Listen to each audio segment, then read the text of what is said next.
A tough start of the week for the Blues, losing 5-0 in Colorado, but they look to bounce back here at home against Vancouver Whitecaps FC 2. Justin Maestas along with Brad Paul welcoming you to Anteater Stadium.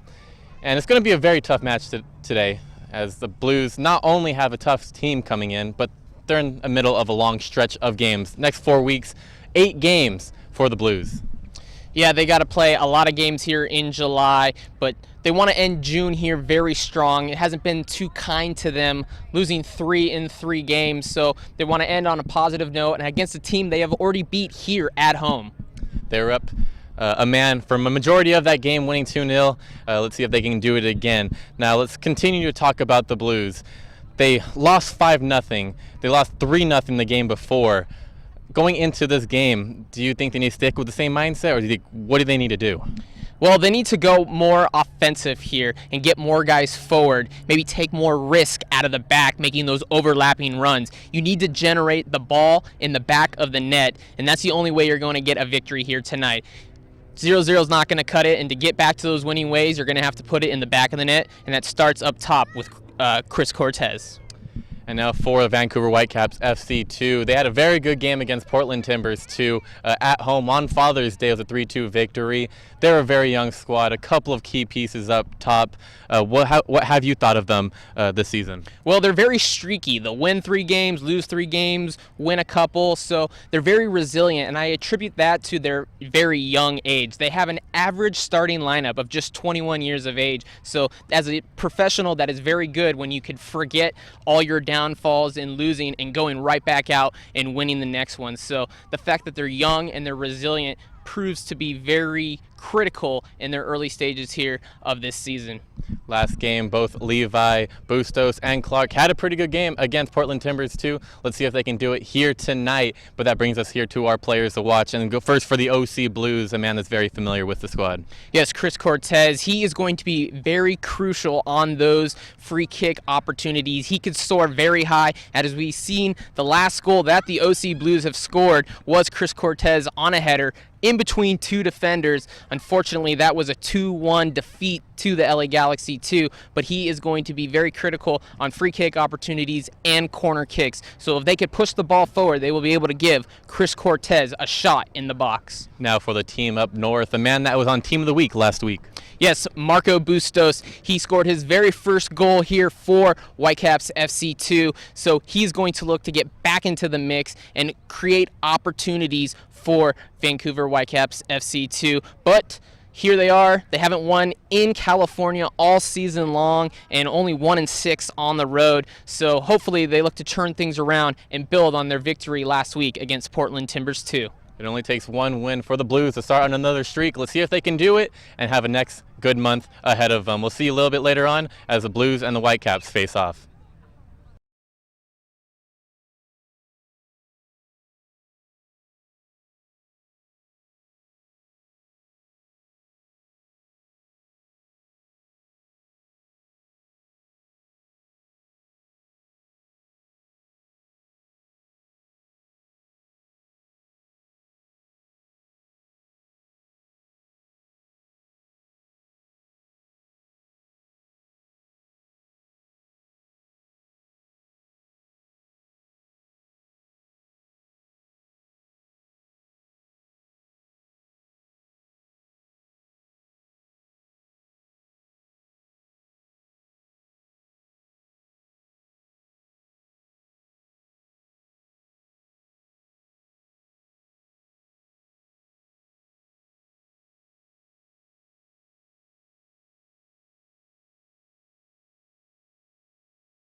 Please welcome our Blue for a Day City of Irvine Mayor Stephen Choi.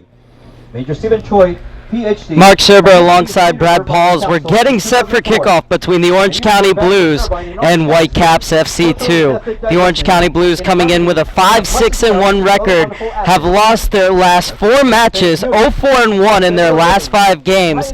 But you know what, Brad? WFC 2 was in the same kind of slump, and they broke out of it in real style. A 3-2 win over Timbers FC 2. Perhaps the Blues can break out of their slump today. Well, they're going to need to start up top with that attack. Chris Cortez and the reinsertion of Christopher Ramirez up top also. I think those two will be able to work very well together, coming off the ball and be set up by the captain, DDA Kitan. And for the Orange County Blues, goals have been at a premium, just 2 in their last 5 games. But at the same time, Brad, this was a team that had outscored their opponents 13-4 in their first 6 games. So they know they can score. You get the feeling that maybe 1 goal goes in and it's going to be floodgates. It very well could be that way. The Blues are not even halfway through their season, so they got a lot of room to work. They're sitting 1 point out of the top 6 teams for a playoff spot in the Western Conference. One of those goals could change the dynamic around, and it would be great if it starts here tonight at home as they head into a very long month of July. And this is a game against a very good Whitecaps FC2 side led by head coach Alan Koch. But they're looking for their second away win in their franchise history. Their last one all the way back on April 1st when they put up a 3 spot in a 3-0 win against the Austin Aztecs. And they did the same again against the Timbers, putting up 3 goals, equaling their best haul. So this is a Whitecaps FC2 side that when they're on the prowl, they know how to put goals away as well. So it's which team comes out first and which team starts the fastest. And we asked head coach Oliver Weiss before the game how he felt about his team's play, and he said, you know what, this is a 28-game season. This is not a 6-game season. There's nothing to worry about. Our guys still believe. But at the same time, with both teams on 19 points coming into today, this is a proverbial 6-pointer. And with Vancouver Whitecaps FC2, they won 3-2 in their last game, but all those goals came in the second half. So it's going to be interesting to how they come out and start in this one, as they have not won here in California, 0-3 on the season. But we know about the Blues' woes. They need to get some goals in the back of the net, and it's going to be the Blues kicking off first here tonight. The Blues in their all blue, their traditional home kits. WFC2 in their all white, attacking from left to right across your screen. And it'll be interesting to see, as you alluded to right at the top of the broadcast, how Ramirez and Cortez work together. Be interesting to see how Ramirez fares. Will he be able to go for 90 minutes, considering that he's been carrying a bit of a knock on and on the last few weeks? It's going to be important that the rest of the OC Blues bench and roster is ready to be come in and start at a moment's notice, because they have a long month of July ahead of them. 6 games in the month of July, bookended by games starting now, and then the game on Wednesday as well. And after this and the game on Wednesday, the Blues will head away for 4 games. Won't be back until July 25th, when Blues fans will get their first look at Real Monarchs SLC. But this one flicked into Cortez, early chance, and he tried to loop his header over the keeper, but Richie will eat those up all day. As we can see, there's already that connection and teamwork between Ramirez and Cortez, and we're only in the first minute. Good interception from Santana. This one begging to be hit. Touch, taking Crittenden a little bit of that wide. Now he's trying to engineer some space. Payeras. Suggs is chasing. And Bustos will get it back. Inside for Christensen. Former Red Bull gets it out wide. A good tracking back by Payeras. Suggs. And the referee says that was too meaty of a challenge from Chris Cortez. But Brad, did you think he got his body in well there, or was that obstruction? It was a good shield by Chris Cortez, but the center ref, Ramirez, was right there. I may have would have let that go, but of course, this home field advantage. Victor Rivas, the man in the middle for tonight. Kamal Malouf, the assistant referee on the bench's side. Robert Sarfares just under us on this near side. And the fourth official is Randy Nunez. Crittenden with space to operate. Ramirez is eating up ground. Ramirez up top of the box. Tried to play it back for Crittenden, who made a sneaky little run peeling away to the outside. But the Whitecaps' 2 defense were equal to it. So we see good attacking pressure by the OC Blues defense. It's pretty much been Blues with the possession all to start here in these first 3 minutes, but you would have liked to seen Crittenden or Ramirez take a shot right there. A little too unselfish. Test Richie early. Now a chance for WFC2 to establish some possession. Good job by Luca to track back in Harry. Forces this ball back to Jackson Farmer. Inside for Bustos. Bustos has represented both Canada and Chile at the U20 level. Clark, WFC2's leading scorer with 5 goals on the season, gives the ball away.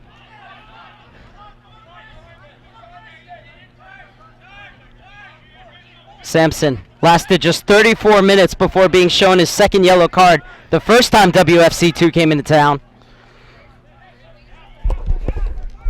Gotta fix this, man.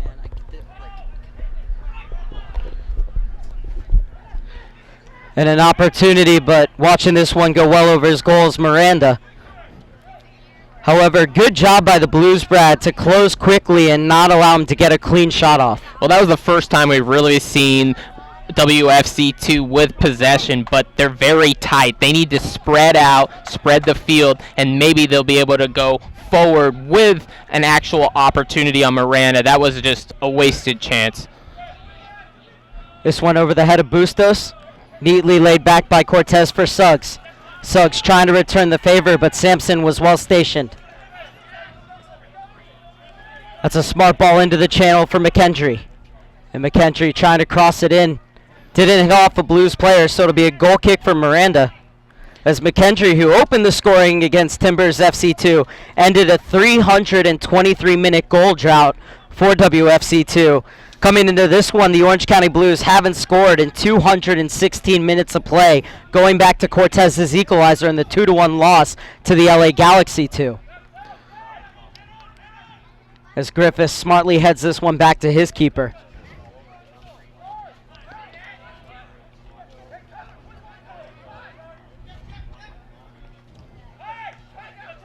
Still no score in the 5th minute. Suggs trying to change that for the Blues. And good tracking back by the captain, Rosenlund. Not a great ball, though, and that shot had all kinds of swerve on the ball from Cortez, and Richie could only push it to safety. Good save from the keeper. There was no way he was going to catch that, and he had to be strong to push that up over his crossbar. Well, Cortez did a great job of, once he passed, to move off the ball and continue forward. Found himself in a fortunate position, got it with the laces, and Richie, the man out of Washington, the Husky, had to make a great save. Richie had 5 saves against Timbers FC2. Has 1 save already here tonight, as this is an in-swinger from the near side, and Richie elects to punch clear. Only Ramirez on the far side puts it back into the mix. Had time to bring that one down and settle. Santana not so much, and he rather just lumps this one in the air. That's a better ball from Santana. And now it's Crittenden working 1-on-2. Gets to the byline. Good cross, but nobody crashing the back stick. And something still might be on here for Ramirez. He was trying to pick out the far corner. Sent back across. And then spin in by Crittenden. And the Blues have the lead inside 6 minutes. And Didier Crittenden, with his 5th goal of the season, has put the Blues back in front. They have broken their goal drought in real style. And the far sideline ref's flag stayed down. Crittenden onside. due to the lack of defensive pressure by Whitecaps FC2. And with all that pressure, Ramirez kicking the ball in the box, and Felix coming through, putting it back in the mix. Easy goal for Kitan on that back post. Great goal and great way to end that scoreless slide. And if there was better defending there, you would say that the Blues were at fault for not having enough urgency, not chasing that ball, but nobody got over to mark that far post, and that allowed Kitan the angle. And you give a player of his caliber that kind of angle, he's going to smash it home every time. And here he is with space once again. Bit of a heavy touch, and Nitty slides in. Nitty pretty much back at home, lives just about, or grew up rather, just about an hour north of here in Van Nuys, and played his college ball at LMU. And now that there's 3 LMU Lions on the OC Blues, it's a little bit of a friend versus friend matchup here today. So WFC2 giving up a USL worst 27th goal of the season. However, this is a team that shows that they can score as well. But the Blues making sure they won't be blanked for a 3rd straight game in a row. McKendry. Skips by Suggs. Eating up ground, McKendry. Has to get the cross off, and it was poor in the end. And now with Kitan's 5th goal of the season, he is tied for the team lead with Christopher Ramirez. You know there's got to be a little side jabbing at each other saying, I want the team lead. So let's see if Christopher Ramirez can take that back and have a team leading 6th goal. And it would be great if the OC Blues could get up 2-0 here early on. Oliver Vies had every right to be in a bullish mood before this game. His side has a 1-0 lead in the 9th minute, courtesy of his captain, Didier Kitan.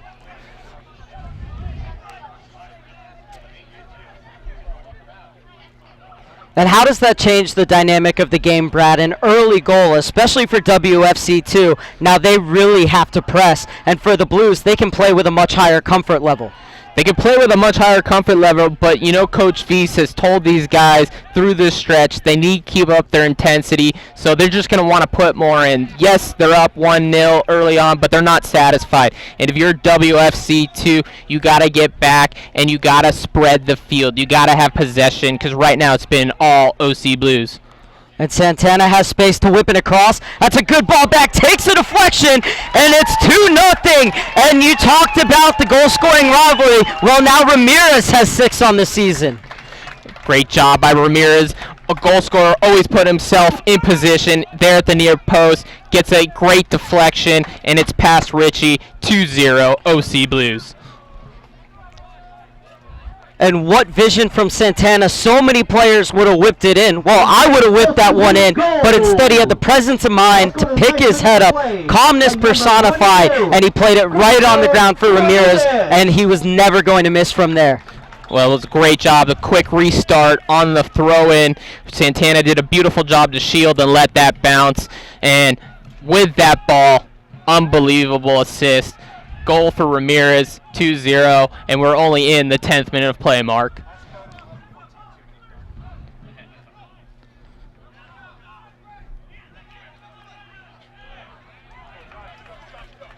Suggs charging forward. Has Cortez on the overlap. Sampson trying to get out to cover him. Cortez plays it back across, and almost getting on the end of it was Luca. And Pierres did a great job to quell that counterattack. If it gets by him, it would have been a 4-on-3 for the Whitecaps FC2, so great job by Pierres. Safety first from Griffiths, wearing that big brace on his right arm. Use your coupons anytime. Be sure to follow on Facebook. As we talked about early on in the broadcast, getting those overlapping runs. If we've seen now twice Suggs getting up into that attack, and if the Blues want to continue this dominance here today, he's going to have to keep getting forward.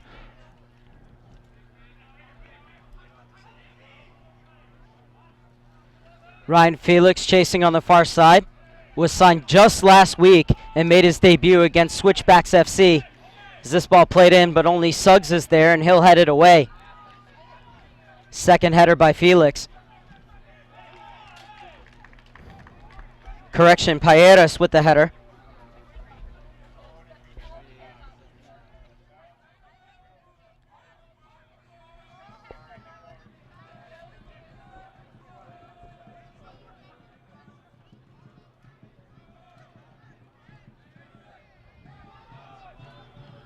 Rosenlund. 3 assists on the season for the captain. All of them have been for Caleb Clark. He and Farmer have just been called up to what is essentially a U22 squad for Canada, but we'll call it the U23s for the Pan Am Games, which will be held in Toronto in July.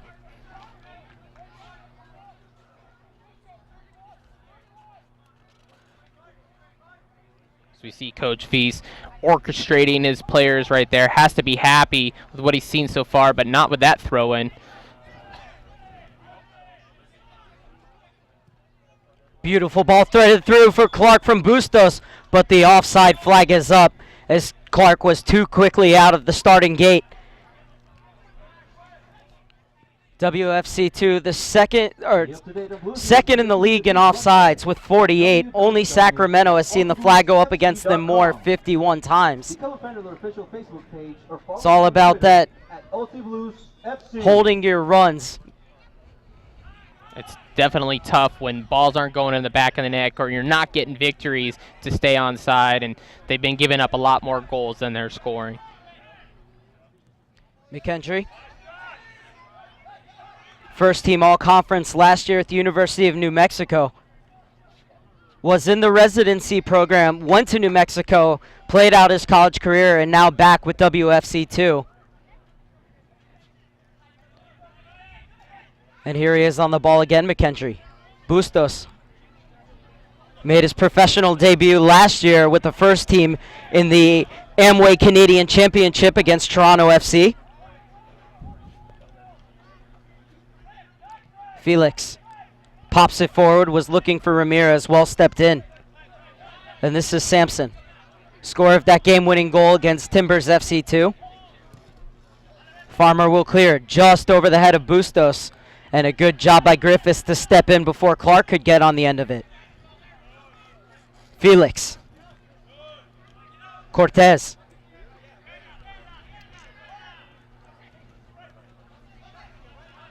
And now as Suggs joins the party, Cortez will come in. That cross searching for Ramirez. And Needy did well to get his head on it. And Richie will take. Quick distribution of Bustos. Good swinging ball by Suggs. Had a great bend on it to keep it away from Richie. Ramirez just couldn't get on the end of it. But one thing I've noticed is Felix has been playing really great in the middle, getting up high and tracking back to win it. So he's having to be that distributor, and he's doing a great job here today. Santana.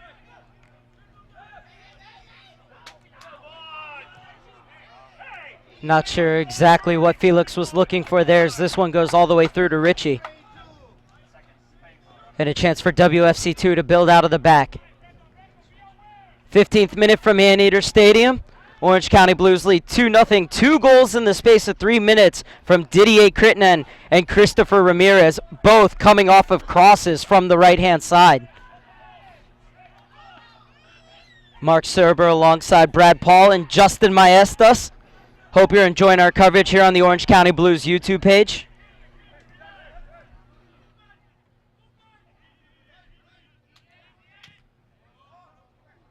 And Cortez went too soon this time. Offside flag is up, but the referee will wave it off as the ball goes all the way through to Richie. And Brad, you and I both thought that Cortez and Ramirez were going to operate down the middle, but instead Cortez has shaped out wide, and it's opened up the channels for Ramirez to run through. Well, Cortez has dropped a little bit back into the left, so Ramirez is kind of playing that lone striker up top, but Oliver Weiss is going to expect Cortez to be in the box on every single cross, so it's his job to almost play like a two-man front, but Ramirez will still be the point man. Here's Bustos, such a promising young talent, still coming back from injury. His goal against Timbers FC2 was his first goal as a professional. And that's a beautiful ball slid in, but the flag is up once again against WFC2. That was a close one. The Blues defense escaped that. He might have been onside, but center ref said he was the side ref said he was one step ahead. But if you're the Blues defense and Pepe Miranda, got to communicate better. That was too close for comfort. The word I was looking for last time, Brad, was discipline. You have to be disciplined in holding your runs. That looked onside to me, and that should be 2-1. Blues escaped there.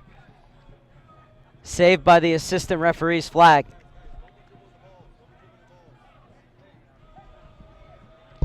Those assistant referees are told to be with the very last defender so they could call that one, but the action was right with the last defender, so good call there. Needy gets there before Ramirez.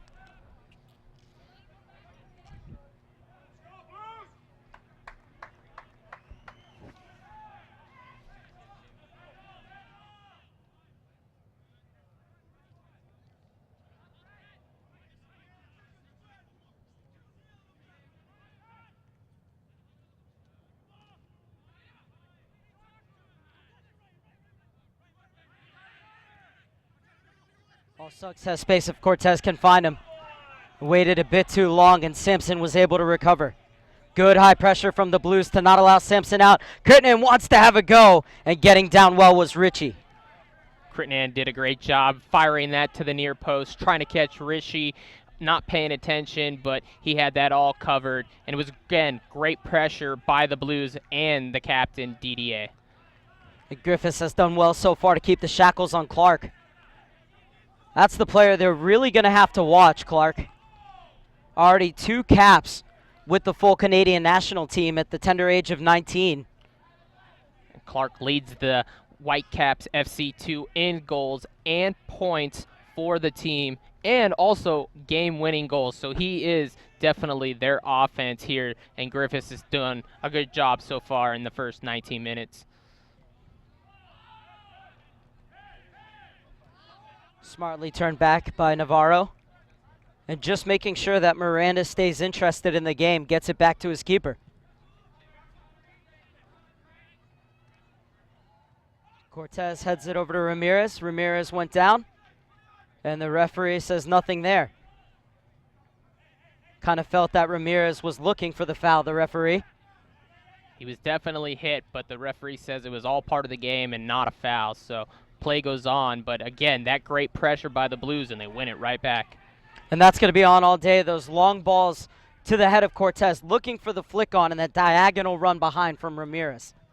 Standing at 6'4", not a bad target to hit on those long balls. Griffiths doing well in possession. Just I say, that gives the ball away, trying to slide it through for Clark, but Miranda quickly off his line. 20th minute, and the Orange County Blues are 2 goals to the good over WFC2 in the second meeting between these two teams. Took 58 minutes for Crittenden to open the scoring against 10-man WFC2 the first time around. Took them just 6 here in their second meeting. Christensen. And Luca looked to have gotten all ball there, but free kick, says Victor Rivas. Sometimes those great plays in winning all ball, the guy fell down and it looks like a foul. Rivas was right there. I'm surprised with that call, but there's going to be a free kick here in a potentially dangerous area, as they're going to have Chris Cortez drop all the way back to get bigger bodies to defend this one.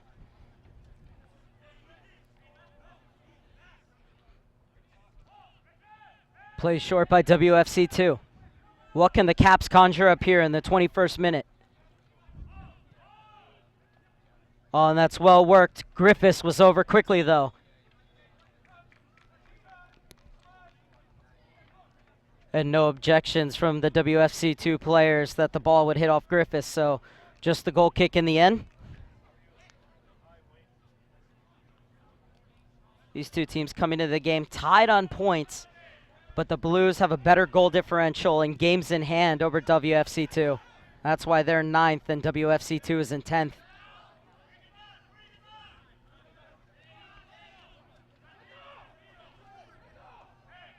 Oh, and Navarro putting himself into some real trouble there. Suggs is able to rescue the situation. That was silky to get away from Bustos. Felix.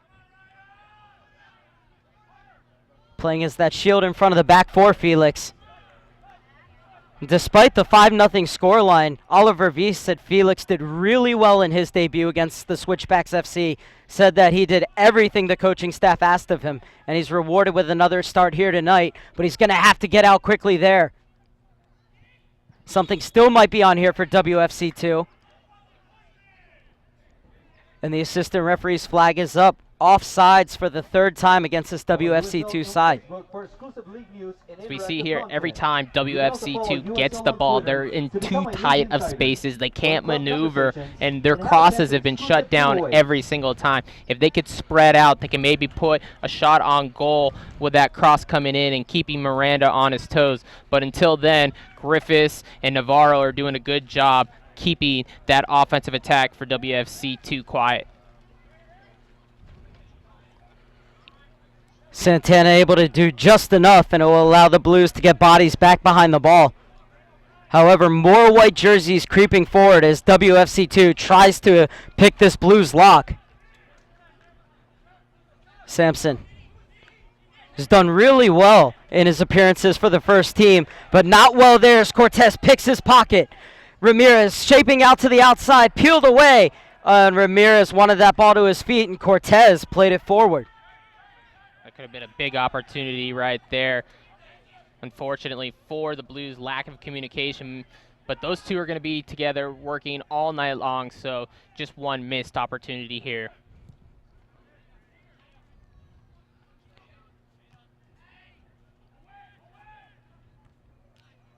This is a WFC2 side that puts out its younger players to get them experience, to get them ready should they be called up to the first team. Their average age this season has been 21. Average age of their starting lineup tonight has only climbed to 22. Bustos. Sampson. Aways the call from Miranda, and Griffiths obliges, but it's at the expense of a throw for WFC2.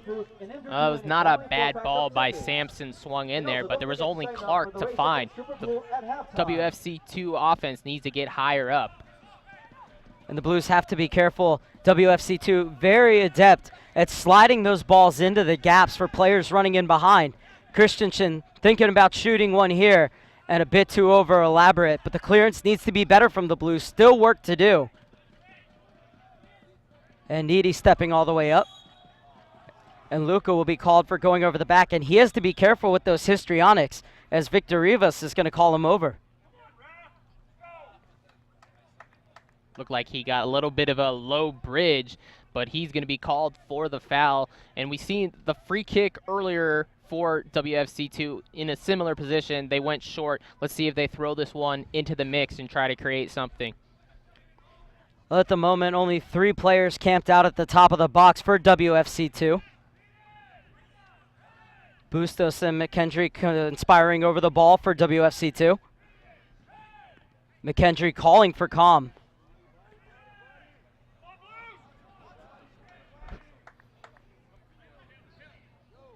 Needy is up from the back.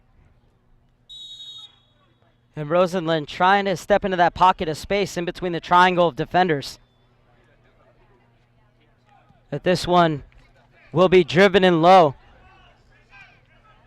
Clip backed in, headed out wide. Not a bad idea, but Payeros was there.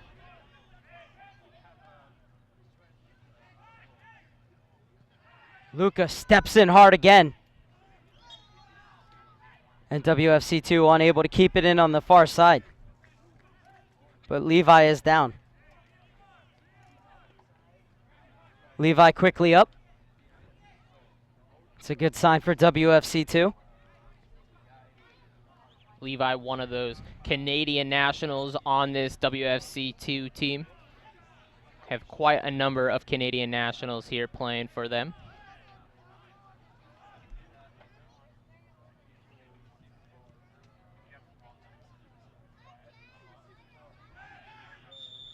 Luca will be whistled for the foul again.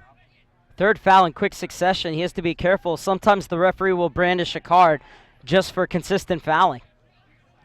Farmer.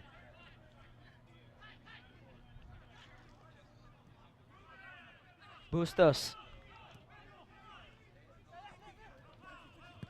Rosenlund bodied off the ball.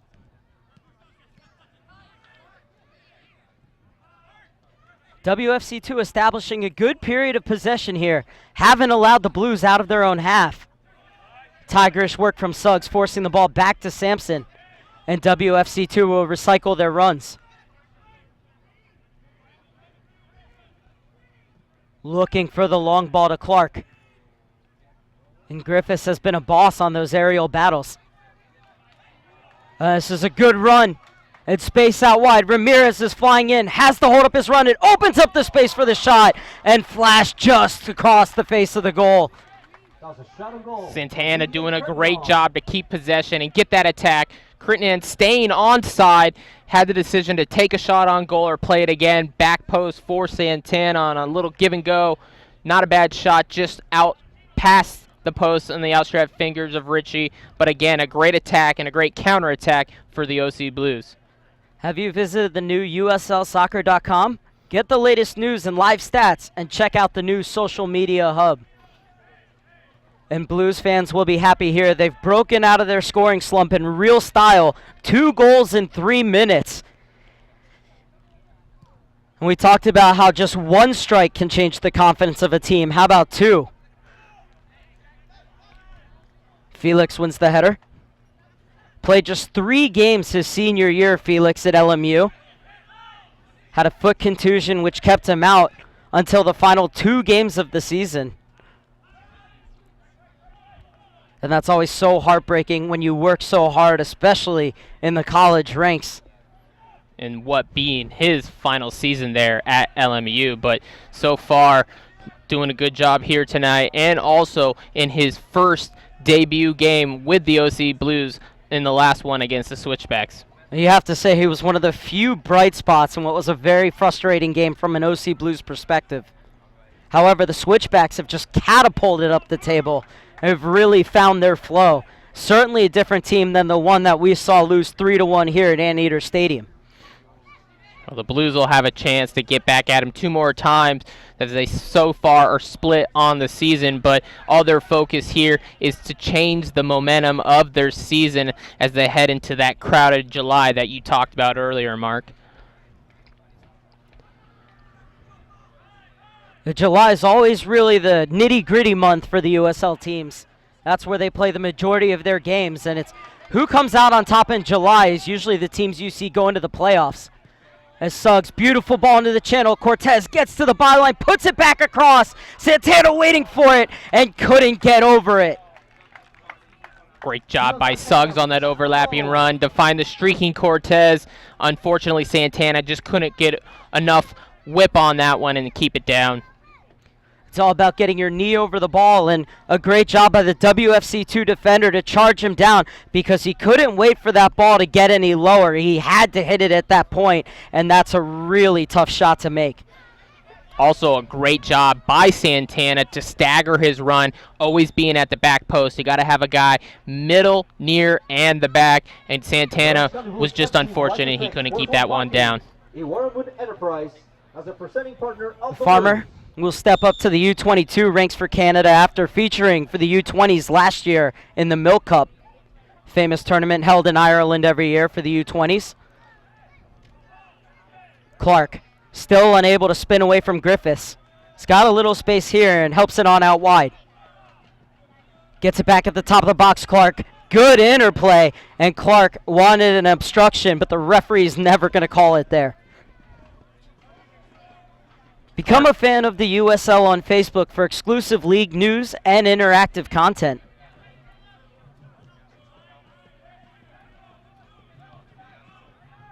And of course, plenty to talk about on Facebook in the USL. Huge game today between Rochester and Pittsburgh. Rochester was trying to equal its best ever start to a USL season.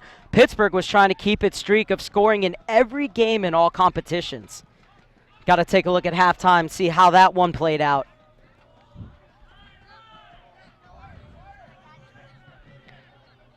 We're not going to say anything about Vancouver's first team because we don't want to be any spoilers.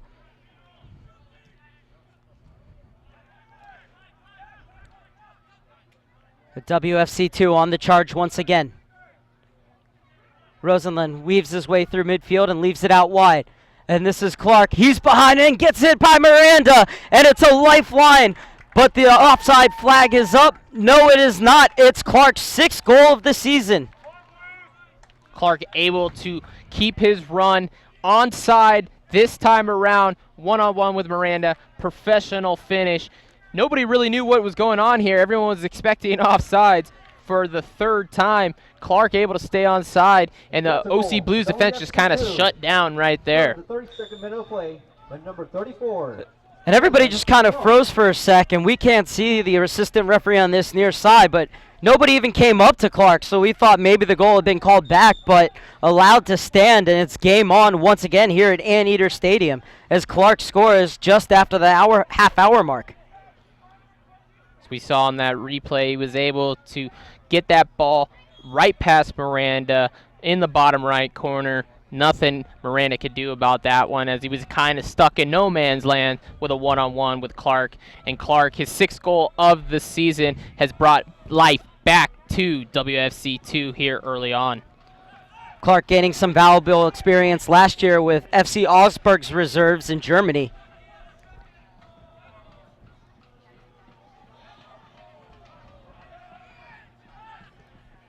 Christensen getting forward. Out wide for Levi. And Christensen for Levi once again. Continued his run, but this time the Blues were wise to it. Ramirez. And just as it looked, that third goal might take the breeze out of the sails for WFC2. They're right back in it. Talk about having to take your chances. Well, the Blues didn't take the last few opportunities presented to them, and now WFC2 has a real spring in their step. Well, they haven't been able to keep much possession and knocking passes around WFC2, but they did the most of that opportunity, and just like that, we have ourselves a game. So maybe Whitecaps FC2 will be able to spread it out more and really keep this OC Blues defense at bay. But it was that through ball that always looked dangerous for the Blues, and they just didn't make the adjustment. Third time's a charm for that Whitecaps FC2 attack.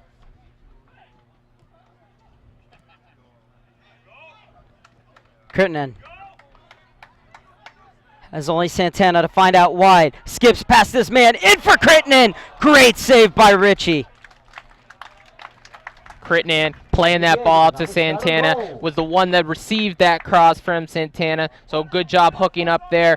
Great save by Richie again, keeping that ball out of the back of the net, but it's going to be the second corner here for the OC Blues. And if it weren't for Richie, Kirtnen could already have a hat trick.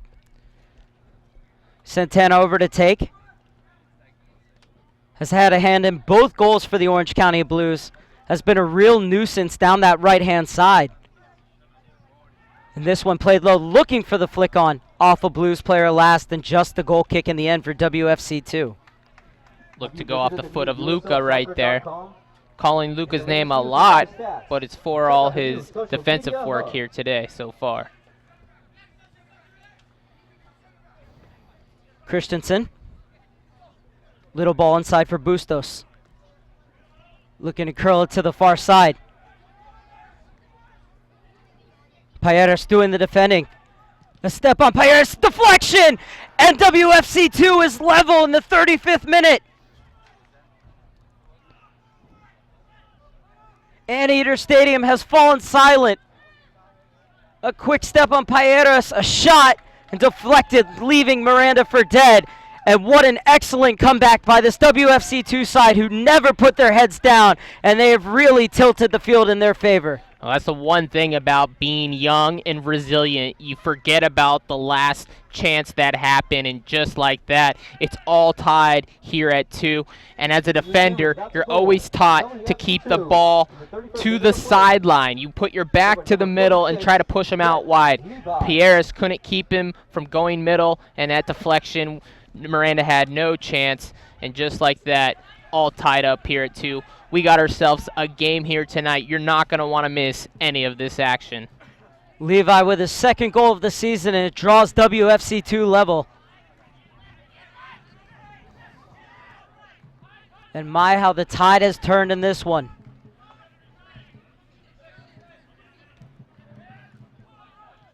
Rosenlund. Sampson.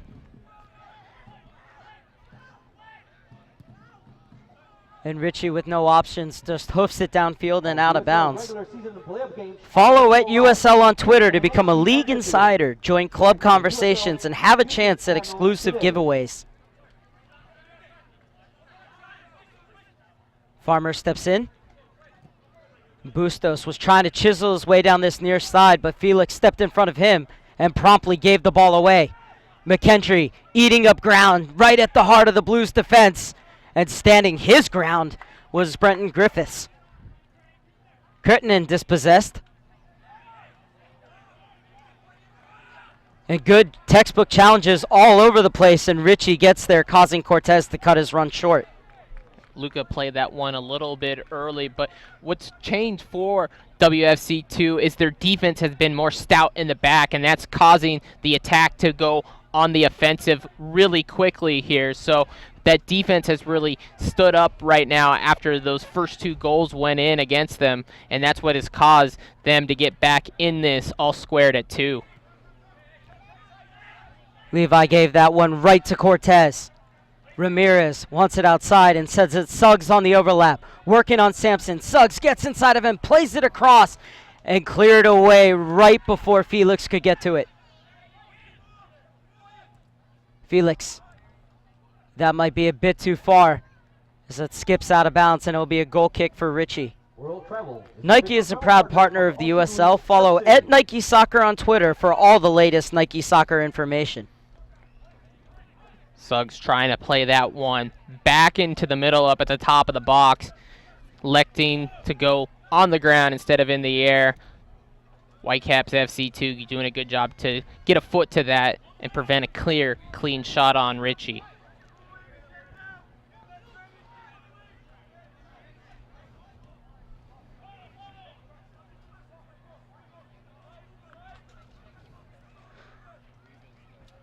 The Blues with goals in the 6th and the 9th minute through Crittenden and Ramirez. WFC2 responded with 2 goals in 3 minutes themselves. Clark in the 32nd and Levi in the 35th. And they look more likely to get the 3rd.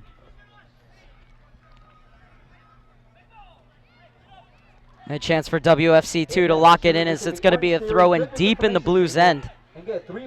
Clark is doing a good job working up top, putting pressure on Griffiths and Navarro as he's come up with some opportunities and a steal. So they're going to have to play a little quicker out of the back for the Blues. Cortez, nice little move to avoid the slide of Sampson.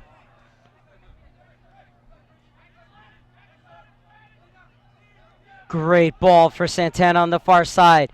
Ramirez has to check his run, finds Ramirez! That's a tremendous save from Richie. Luca's in, he mishits it, and it falls into the grateful arms of Richie.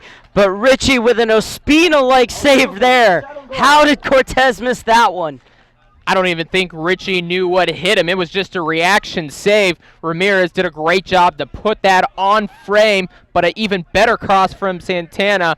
Wow, Richie keeping this team in at a deadlock because it could very well be 3-2 and it would have been the 2nd of the game for Ramirez.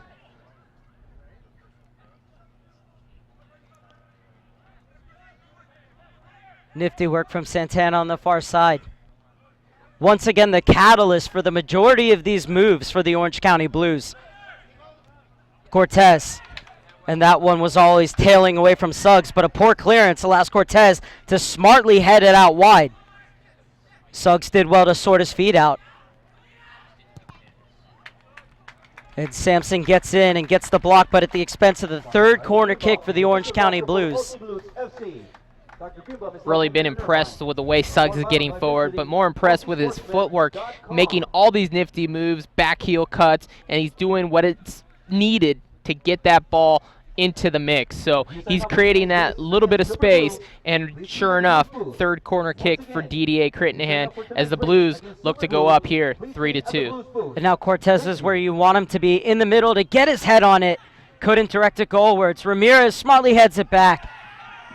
Hint of handball perhaps. And now a player pushed down in the box, and the Blues will get their first penalty kick of the season. Felix is the one that is down in the box and appears to have drawn that foul. There might have been a bit of hit of handball but sure enough, referee points to the spot.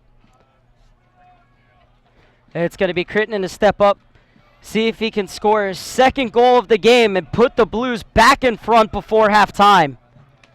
Ritchie, though, has been sensational.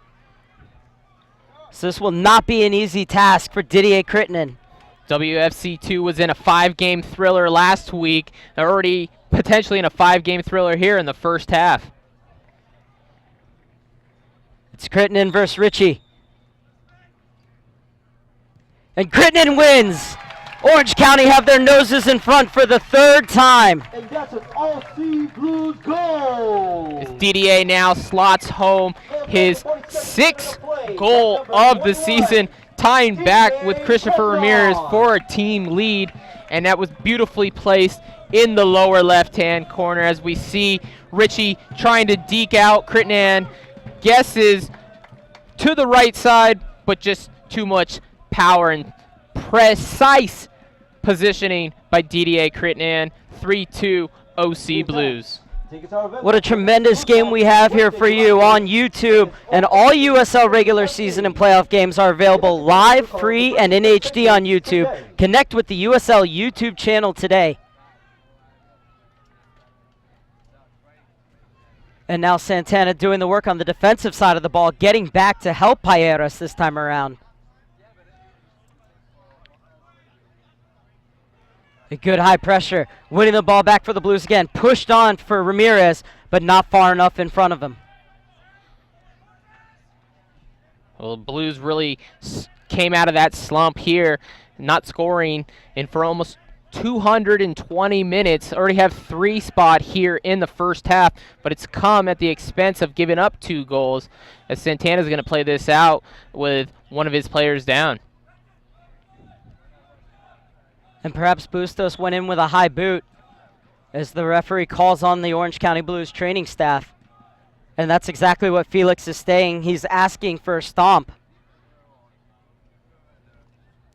We'll see if referee Victor Rivas takes any further action.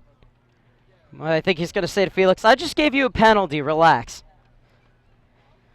So we saw that happen between these two teams last time. Ethan Sampson shown his 2nd yellow card early in the first half. Was a stomp there. And one thing you've noticed from this WFC2 back line is their defenders, their outside backs, have really stayed at home. They don't get forward the way the Blues like to get their outside backs forward, and nothing wrong with that, just the contrast in styles and what we're seeing here in what's been a wild first half. 5 goals already, 3 in favor of the Blues and 2 for WFC2. As we saw in that replay, Bustos might have come studs up. Our view was blocked here, but sure enough, Luca will have to come off due to the training staff coming on the field. As play will get restarted, maybe a minute, 2 max of stoppage time here coming in the first half, as we've had a lot of action. The Orange County Blues would like to take a moment to thank our presenting sponsor, Sports One Marketing. Sports One Marketing is a sports and entertainment marketing firm that maximizes the value of its clients by cultivating unique and lucrative business opportunities for corporate brands, elite and legendary athletes and coaches, and our strategic partners.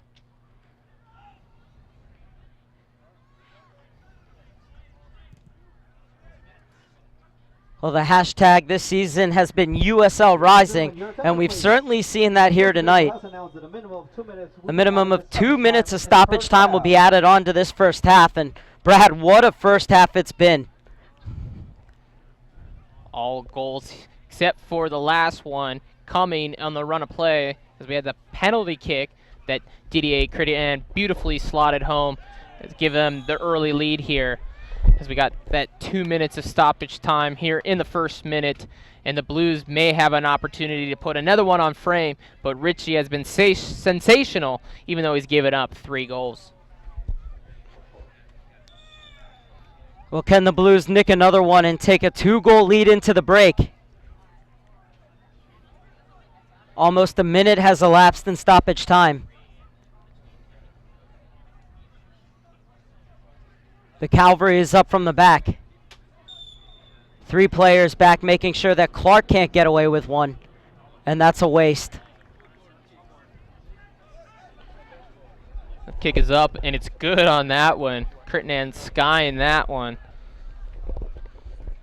So Richie's just going to tell his men to get up and play this all the way to midfield, try to get out of pressure and go in with just a 1-goal deficit here at the half.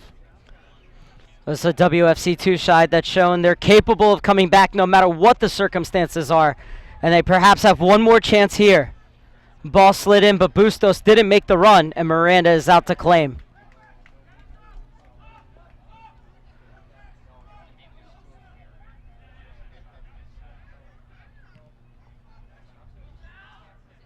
Looking for the flick on from Cortez. Ramirez gets it back to Kitan. Tremendous one-on-one defending from Needy. And no chance for WFC2 to get forward one more time. A tremendous first half comes to the end. Kitan opened the scoring after just 6 minutes. And 3 minutes later, Ramirez added to the Blues lead. But then WFC2 came storming back just after the half-hour mark as Clark scored in the 32nd minute. And then Levi equalized in the 35th. However, a foul off the ball in the box, and the referee pointed to the spot, and Kitan stepped up, and the captain calmly slotted home his second goal of the game. And at halftime, it's the Orange County Blues 3, WFC 2. Thoughts on the first half, Brad? Well, there has definitely been a flurry of action. It's great to see the OC Blues get off their goalless drought right here, but it's come at the expense of giving up 2 goals as well. Great resilience by WFC2 to get back into this one.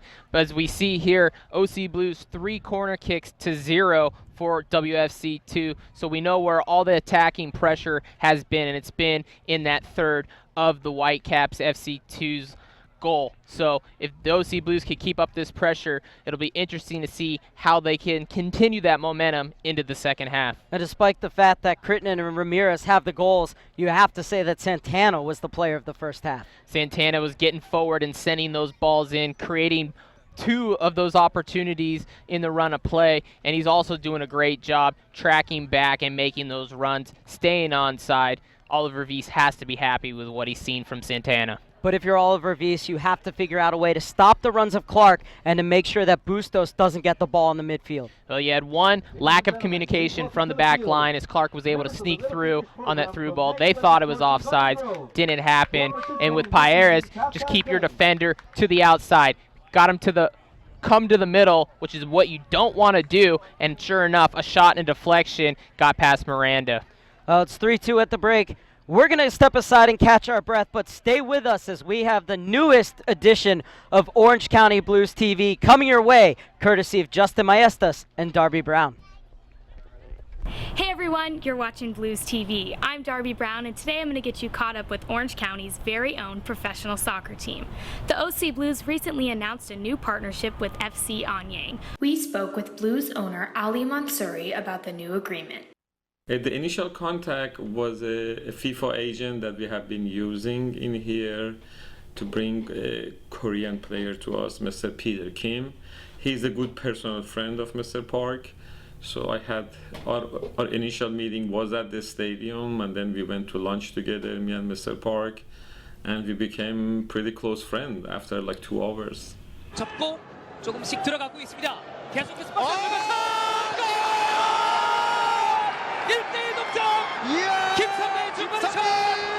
I was very much surprised with how sophisticated they are, their stadium, their front office, and the people who work there. And they really, as they say, they throw the red carpet there for me, and they had everything ready. So it was a great experience to go to Anyang. Anyang is part of the Seoul. I mean, it is a city within a city, and I truly enjoyed it. There is no specific plan. That could mean to have friendly matches with them in here and in Anyang. Player exchange on loan, as I'm sure you're aware of, we already have a player. Actually, we have 2 players there. We have Seth Moses and we have Siavash, the Iranian player, who are there. And they will also be doing a yearly camp in here for the youth organization that they have. So we will be helping them. We might be exchanging coaching people in there and discussing how we do our practices and how they do their practices. Even the medical staff will be talking to each other to enhance them and us. We do, as I'm sure you're aware of, we have a development team in here. There are a lot of good players in Korea that I saw some of them, but not as much opportunity as we have in here. So the reason for that, so we would bring younger player in here and to play for our PDL team, or to just have them in here to practice in camps and other training that we might have for them. And Yang FC is not a privately owned team, it's a governmental team that's owned by the city. So bringing young Korean player here and have a youth camp in here, we would be able to have a lot more fans on the Korean part, which would help the club a whole lot.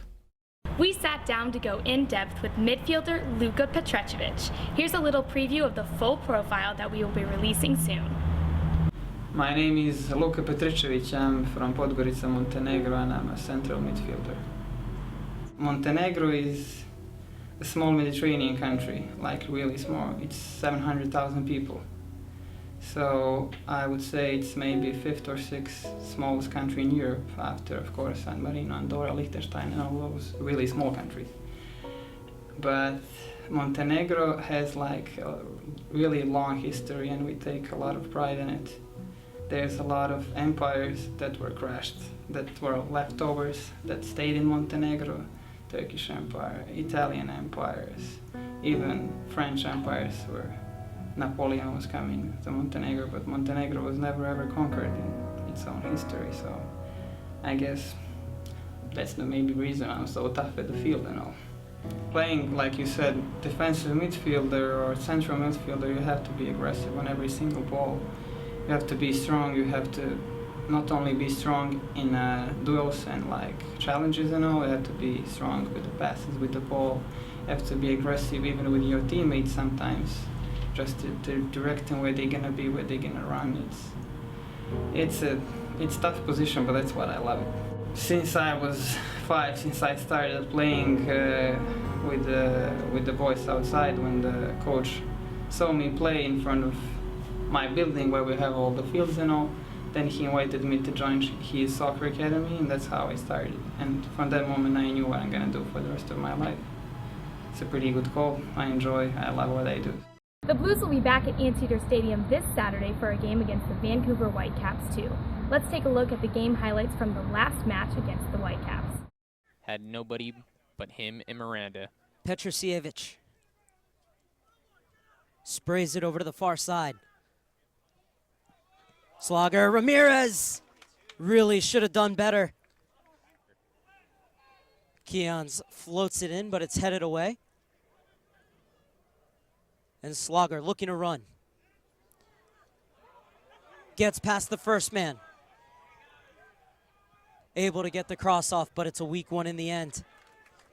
Good 80-yard run, and Slogger. Samson does well to bring it down. Quick 1-2 with Sando. Filipovic was there, and now Samson could be in real trouble. He's already on a yellow, and he stamped on Filipovic. And Samson is off in the 34th minute. And that is going to be a huge game changer here, Mark. Similar situation, 50-50 ball coming with the studs up. It's been a good shift so far for Sandu. He's appeared in every match, his second start. Slogger this time has a chance to cut inside. Dean does a great job, but Slogger still with it, plays it across. It's the opening goal for the Blues, and it's the captain, Kitan, who finishes it off. And that was all contributed to Slogger getting behind that Caps defense and never giving up. Dean slowed it down on his first cross. Ball stayed in bounds. Slogger sent it right across the middle.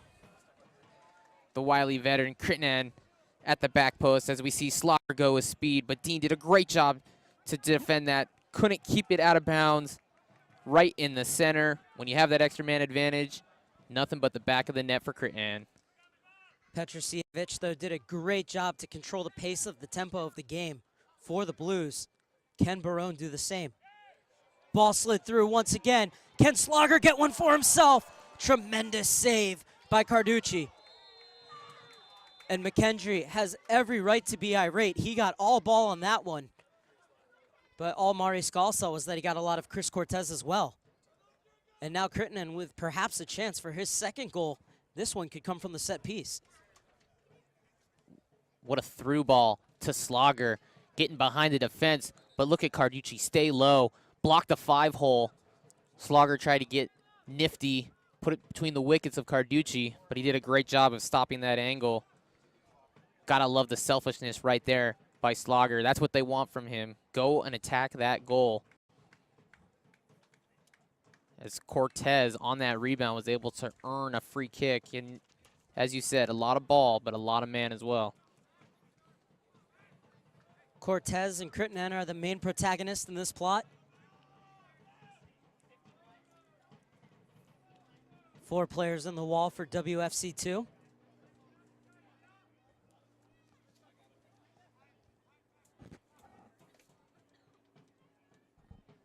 It would be Cortez on his left or Crittenden with his right. And it's going to be Crittenden. What a goal that would have been. And everyone is forward for the Caps. Carducci now at midfield.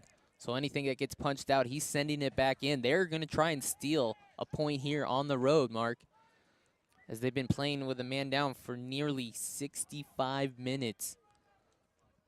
It's an outswinger from the far side. Downward header. And doing just enough was Miranda. Griffiths pushed off it, but able to make the clearance was McCracken. The Caps coming in wave after wave of attack. And now the Blues can break. A chance to ice this game, perhaps.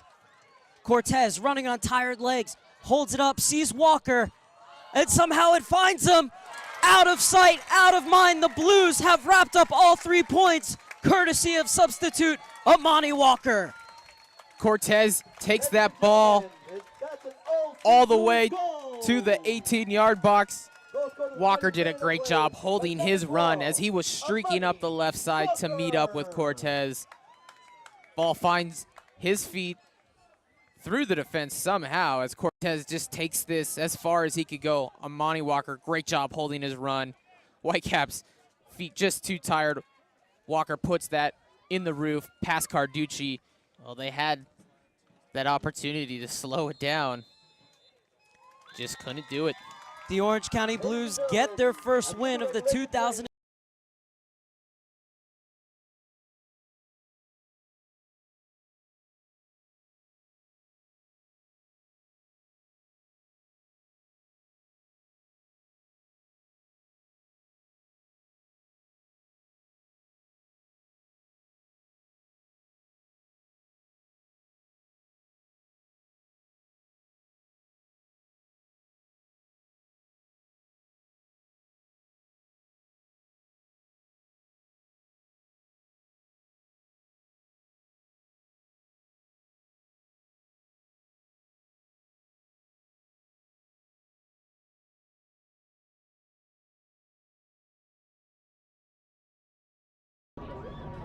They said you can do this.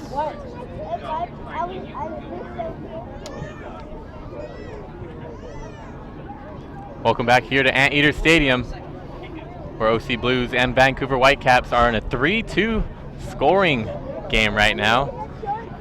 Whitecaps, I mean, earlier on in the season, there was a lot of talk about them not finishing their chances, but now it seems like they're finishing their chances, and one man, Clark, who's doing a fantastic job here tonight. Yeah, Clark leads their team with now 6 goals on the season, and he's been one that they've been trying to target on those through balls. He was called offsides twice early in the game, 3rd time's a charm, bringing that score back to 2-1, and everybody just kind of stood around. They didn't know what was going on, as there wasn't even a reaction from Clark after that very great professional finish.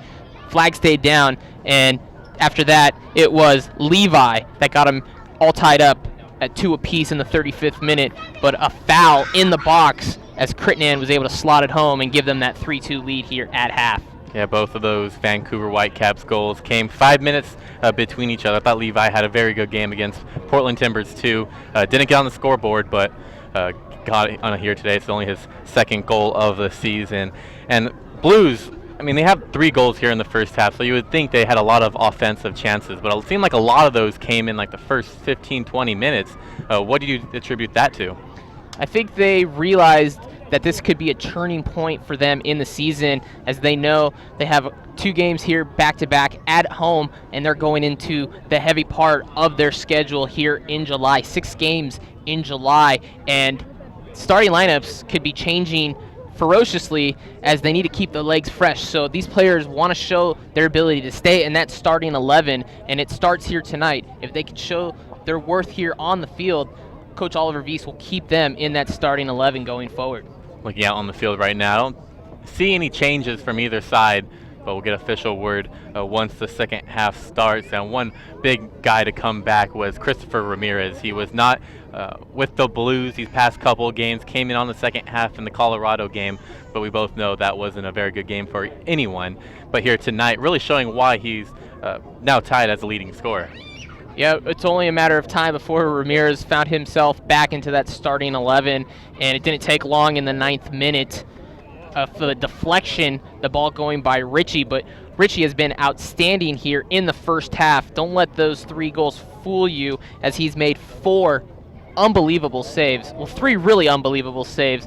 One just okay in terms of the way this game has gone, but Richie keeping that OC Blues offense at bay. Yeah, Richie started the last game, one of his few games to start, and now showing why he's here, starting here tonight. Let's see if his offense can score some goals and get themselves back in it, or if the Blues can hang on and get these 3 points that they much badly need. Mark Serber and Brad Paul with the call.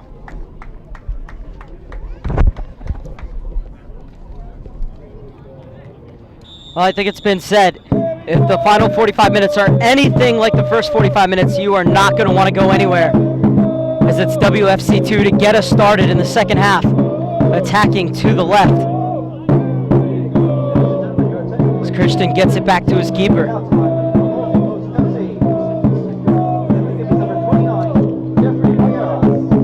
Have you visited the new USLsoccer.com? Get the latest news and live stats, and check out the new social media hub. That's USLsoccer.com.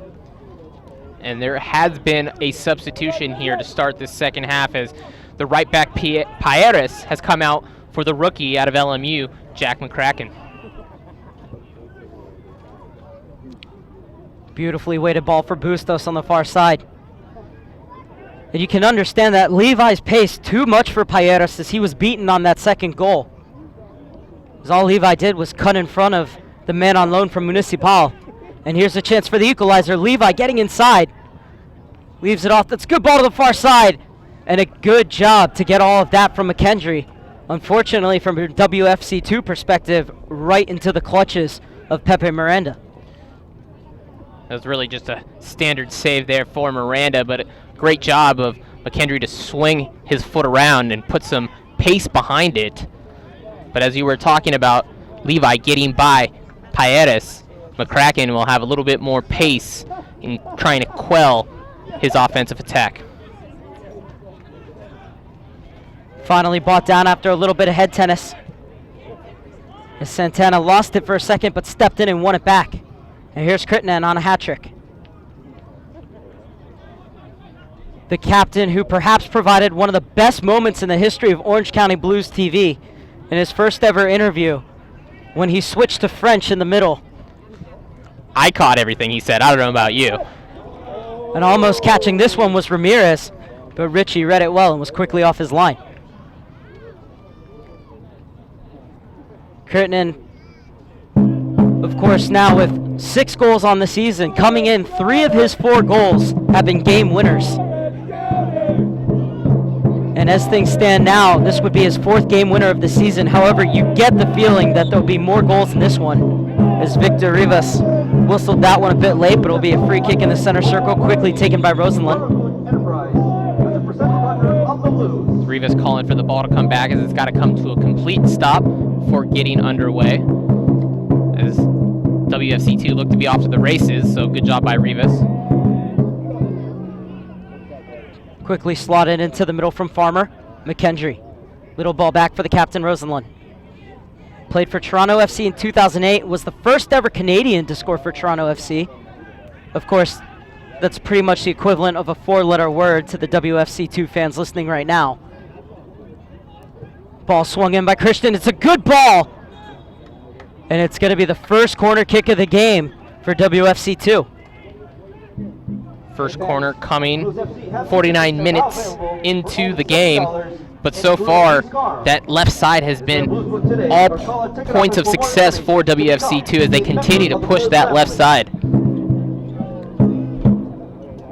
Levi makes a run to the near post. The ball goes to the far, and the Blues do just enough. Rosenlund trying to keep the pressure on for WFC2 as they'll reset through Farmer. Long searching ball through McKendry.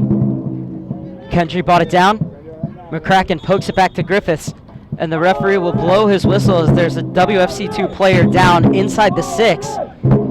And even though it's your own player who's down, if you're a WFC2 fan, you have to be upset because that was a terrible clearance that went right back to WFC2. They had a chance to return that one with considerable interest. As it is, I believe it's Christian who's down, and he's walking off now as he will be attended to by the trainer behind the field. Christian Dean, a Cal Golden Bear, didn't ask for the trainer to come on. Referee Victor Rivas immediately called for it, but Dean seemed to get up as soon as the trainer came on. So he'll have to stay off here, but as you said, poor clearance, and now Miranda will be able to kick it long.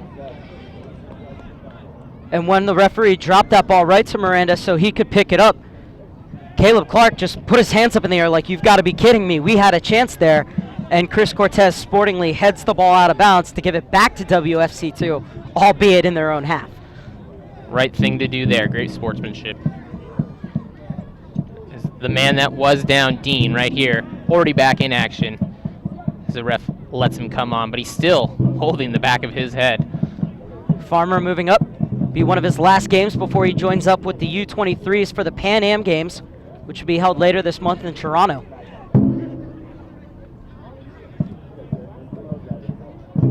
Farmer once again.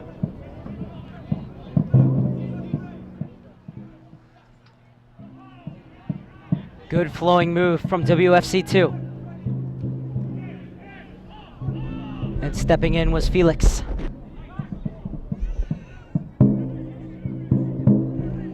Christian. And that ball's on. Needed to be played a little bit more out wide, but Levi able to rescue the situation. And something still might be on here for the Caps.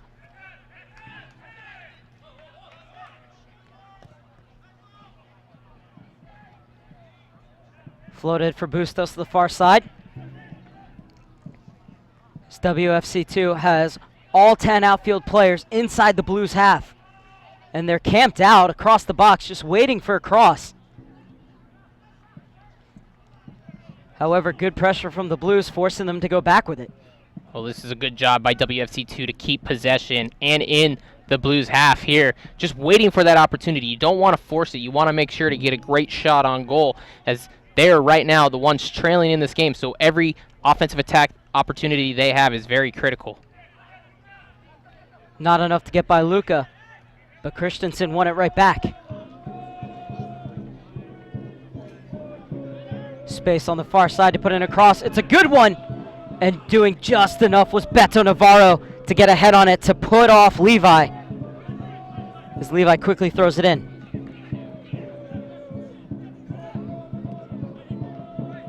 Christian gave it back to McCracken. And the rookie clears. Anywhere will do at the moment. Blues just trying to catch their breath. All the way down quickly. And coming across and clearing it out for the second corner kick for WFC2 was Beto Navarro. As the start of the second half has been all WFC2 to begin. Levi has time to pick out his cross. And a player goes down in the box for WFC2, and they're going to say, hey, if Felix went down in the first half, we should get a penalty as well. However, even though they might have an axe to grind, all pleas fall on deaf ears of Victor Rivas. Well, if you're head coach Alan Koch, this is exactly how you want to come out in this second half. No substitutions been made from the WFC2 side yet, but you have to imagine that some will be coming here if this scoreline stays the same, as they're really pushing that ball up here on this near left side. Remember, 5 substitutions allowed in the USL.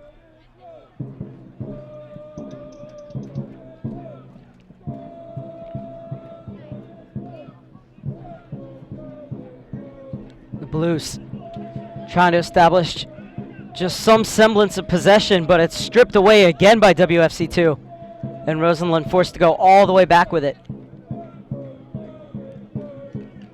Rosenlund joining this season after 5 years with the Rochester Rhinos, who equaled their best start today, winning 1-0 against the Pittsburgh Riverhounds.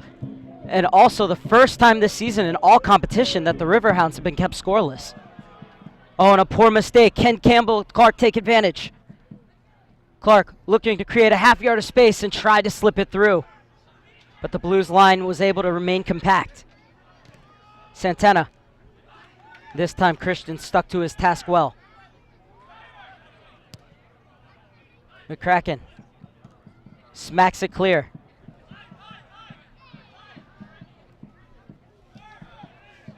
Good work out of the back from Nitty. McCracken did well to step in and shield Clark off the ball. Allows Griffiths to clear. And Ramirez able to keep it. Crittenden. Luca. And now the Blues with their first real attack of this second half. And just as quickly as that goes, it peters out. Levi looking to run. Has Clark out wide, but Levi elects to play it in the center. Out to the far side for Bustos. McKendry's in support, and there's an overlapping run from Sampson. First time we've really seen him get forward, and now he's going to have to get back. And the Blues looking to break. 3-on-3. Beautiful through ball. Streaking down the far side is Ramirez. Has only Crittenden in the center. And Farmer stands him up well. And the double team over in support. A good job to slide in and just make sure that the WFC2 can't counter. Well, the Blues really look like they have heavy legs here to start this second half. Even though they had the ball and trying to counterattack, nobody was really running up to try to join, with Ramirez trying to do his best to hold the ball up, but he was dispossessed. It's the WFC2 players that have the pep in their step right now, as the Blues are doing a lot of chasing. Rosenlund leaves it off for Bustos.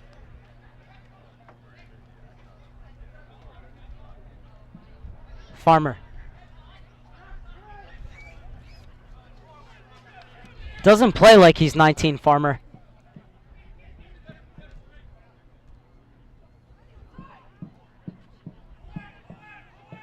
Ball flicked in, looking for Clark.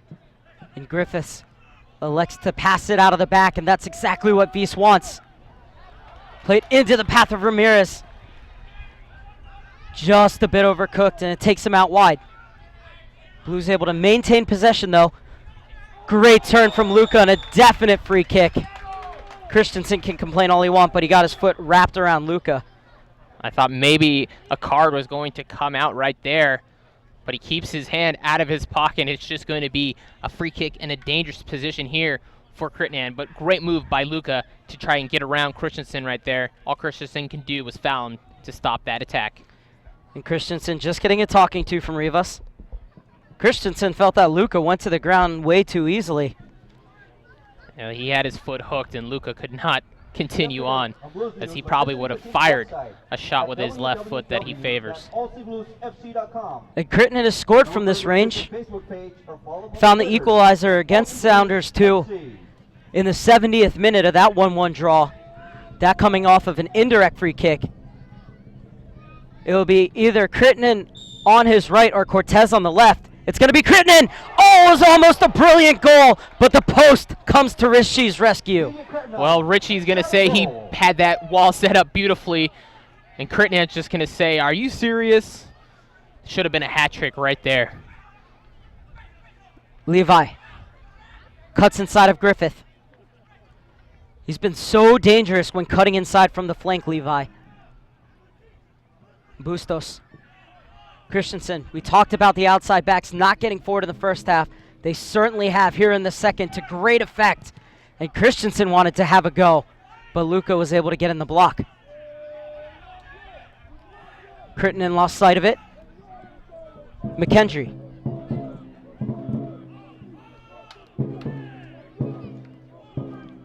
WFC2 is always looking for that little ball played in before they look for the long ball into the box. And that's another lovely combination. That's a great ball! And Beto Navarro doing just enough to put off Caleb Clark. It looked like it would have deflected off of Navarro, but Rivas saying goal kick right here. But a great run by Caleb Clark to that near post, looking for that equalizer. And Oliver Weiss is going to flick the switch on his second substitution of the evening. 59 minutes of play. Coming out of the game is number 22, Christopher Ramirez. And it's Christopher Ramirez, scorer of the second goal for the Orange County Blues, who's coming out. And Mirshad Momeni will come in. Momeni, more of a winger or a wing back, can play either position. So now you would expect Cortez to come up top, and Momeni will be stationed out wide. And so Momeni coming out to this near side, and Brad, you'd have to think that that's not only to go forward, but also to help McCracken now that Christian is getting forward, as well as Levi on this near side. Well, Momeni is a hard worker and has a lot of energy, so he will be able to help keep that defensive pressure up and try to prevent that ball from being in their own half. So great to see Momeni back for his fourth game after 6 months out with a hip injury. Joined the Blues midway through their inaugural season in 2011 from Esteghlal, one of the best teams in Iran.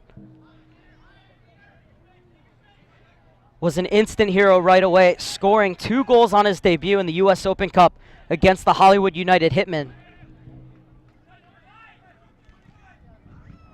And this is Cortez, who's going to be on an island for the rest of the game pretty much. It's going to be his job to hold up the ball and either win throw-ins or keep that ball and wait for players to arrive on the scene. And he does well there. It's the former. That one just going off the corner flag for a throw-in. McCracken comes up.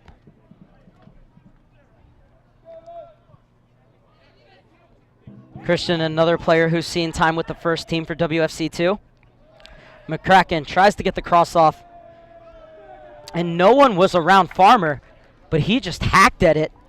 And it's going to go out for the 4th corner kick of the game for the Blues.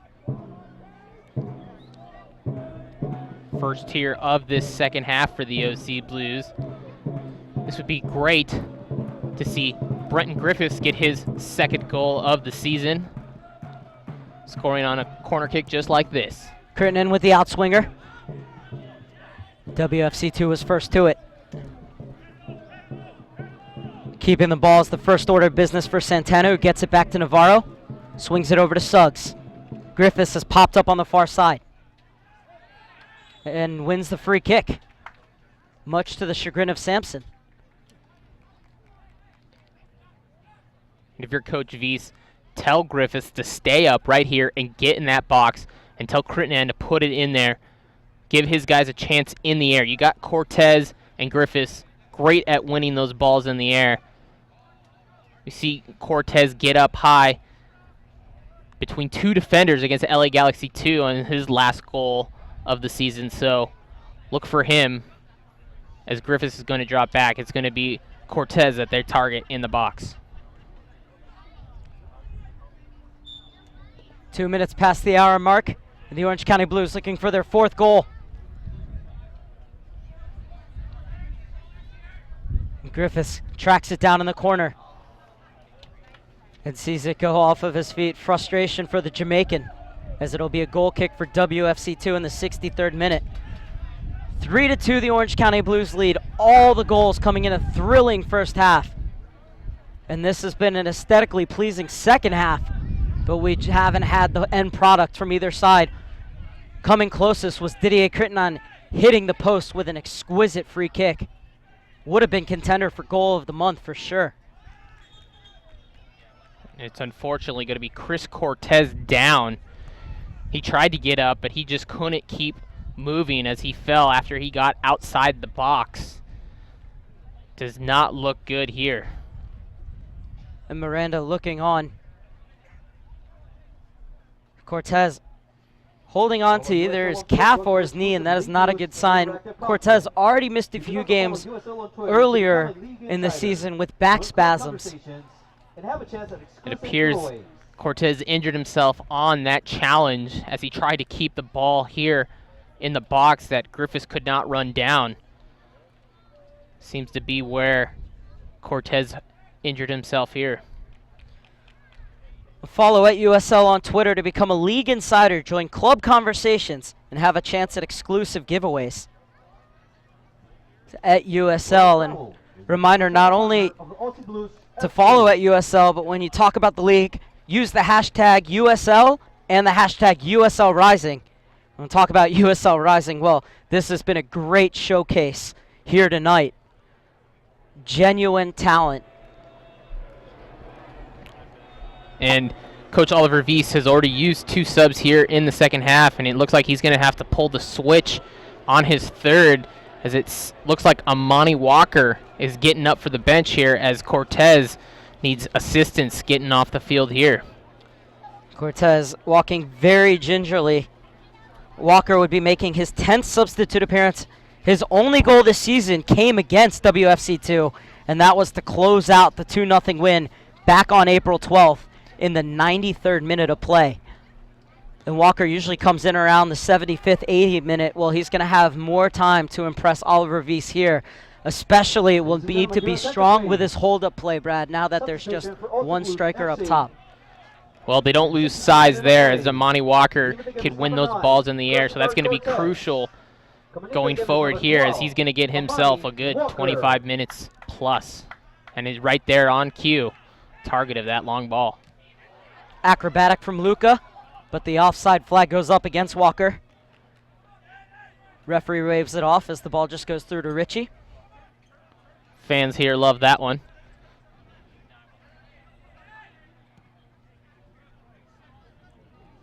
Patience is the call from Alan Koch on the far side. And it appears Vancouver Whitecaps FC2 getting ready to pull the switch on their first sub, as we'll have to wait for stoppage in play to see who it will be. WFC2 doing a great job to move the ball around on the floor. Such a great bridge that WFC2 has built between its residency program and the first team. And we saw that in the Cascadia Derby, the 3-2 win over the Timbers 2, in which all 3 goals were scored by homegrown players. As a free kick in a very dangerous position. This is Rosenlund who's getting up a bit gingerly. And here is going to be that substitution. And I'm hearing that it's Christensen who's going to come out. And I think Schuler's going to come on. And it will be Schuler, the 24-year-old who joined from San Jose, made 6 appearances for the MLS side last season.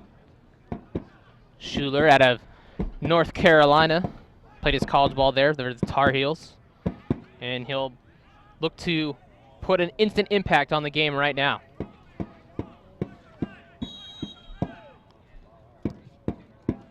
That ball floated very deep. Miranda missed it, but the ball had already crossed the line. Great job by that WFC2 player on the far side to almost get up and keep that one not only in bounds, but put it back across goal.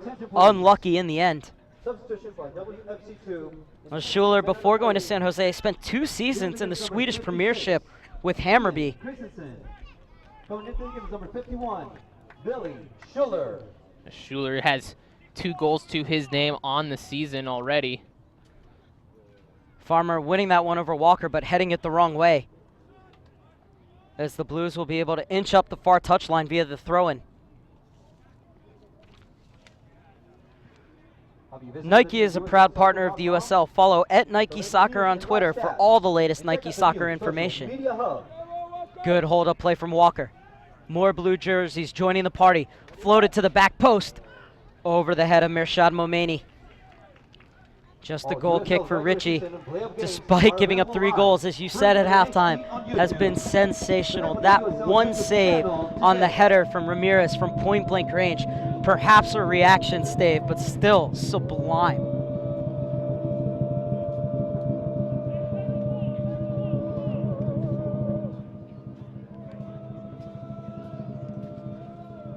'69th minute, Orange County Blues clinging on to a 3-2 lead, all 5 goals coming in the first half, in what has been a very entertaining affair to watch, whether the goals have been flying in or not.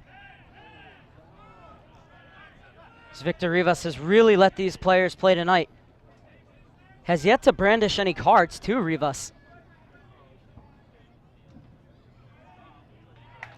Good job by Felix to stop the forward progress. WFC2 win it back. It's 2 ways when you're that shield. Not only do you have to win that ball, but you have to be the link-up player between the lines of defense and attack. And it leads to a free kick for WFC2, which is their MO, take it quickly. And again, the foul committed by Luca. I think that might be his 6th foul of the game. We sure have called his name a lot. So if this were indoor soccer, he'd already have a blue card. Yes. Which is almost like a penalty, or you have to sit out for 2 minutes. In fact, it is a penalty. Power plays. That would be interesting to see in the outdoor game.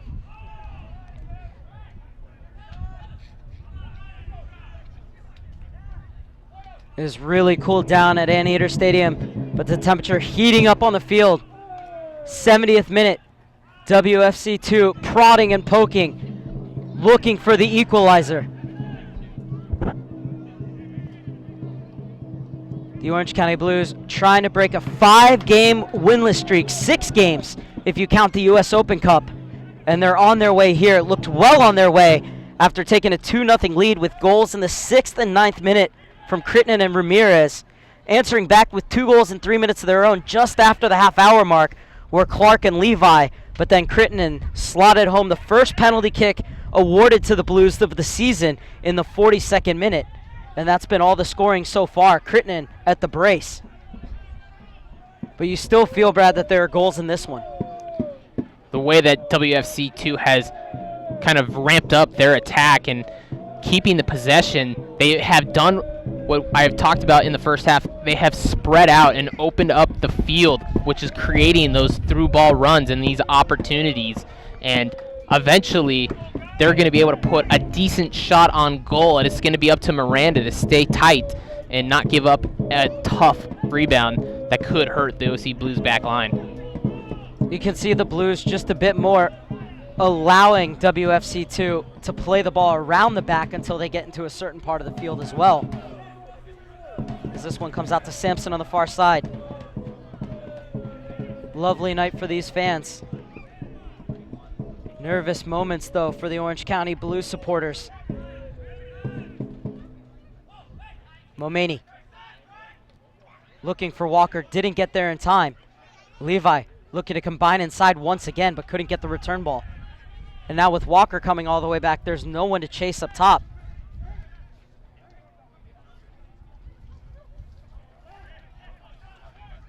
There's now another player comes in between the benches for WFC2. As they get ready to make their second change of the evening.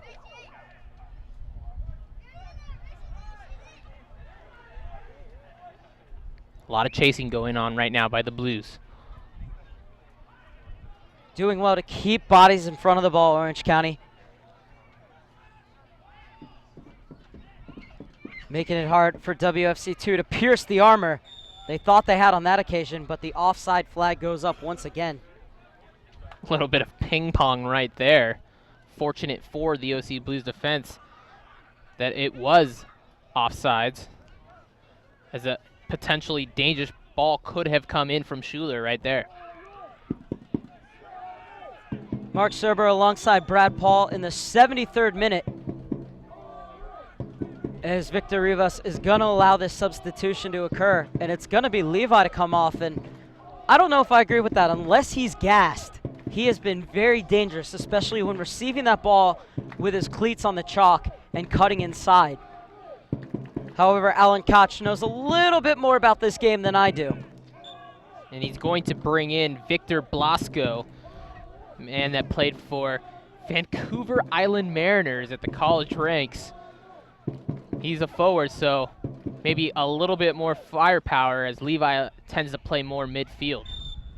Blasco, the only international signed on this WFC2 roster, and even though that's where he plays college ball, he was in La Masia's academy from age 9 to 13, was offered a contract by a La Liga side in Mallorca. A bit of a yo-yo club, goes up and down between La Liga and the Segunda División, but still a tremendous team. Elected to come with Coach Alan Koch. First was going to go to Simon Fraser, but then when Alan Koch was given this job by WFC2, Blasco followed him. And so Blasco, certainly a player that's able to change the complexion of this game, as the Blues have been on the defensive for most of the second half. And as you mentioned, him being at Simon Fraser College, he has another player on the roster, Jovan Blagojevic, that also has that connection with Koch. And here is Blasco. McCracken doing a great job to make sure that he didn't take him down. I've seen them given for less. The Blues might have gotten away with one there, although it seemed to be pretty good shielding by McCracken. And Momeni held on to it for maybe just a second too long, but is still able to get it off. The Blues maintain possession as they work it from one side to the other. Santana has really fallen silent in the second half. That's credit to WFC2 keeping the ball, but he has a chance to change the complexion of the game here. Gets it back out wide. Good work by Felix. Suggs, he's barely had an opportunity to get forward in the second half. Once again, that's credit to WFC2 getting their wingbacks up the field. And now a chance to break for the men in white. 4 players pouring forward for WFC2, and this is the Spaniard. Well, you could see what he was trying to do, but it was easily telegraphed by Brenton Griffiths. Crittenden, can he get around Needy? And Needy had the arm up. And now Crittenden turning to the assistant referee and saying, hey, you can put your flag up too. As we approach the 76th minute and a goal differential between these two, the field has really opened up now as the Blues didn't have much possession in this second half, but were able to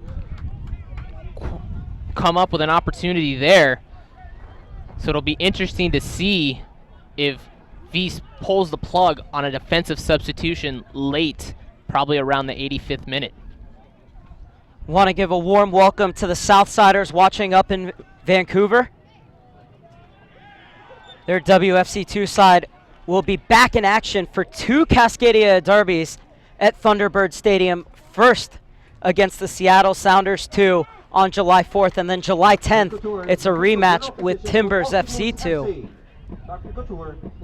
And of course, Brad and I will be right back here with you on Wednesday night for 7:30 p.m. Pacific kickoff against the Oklahoma City Energy. So the ball floated in, looking for Walker. Momeni's not going to win those headers, I don't think.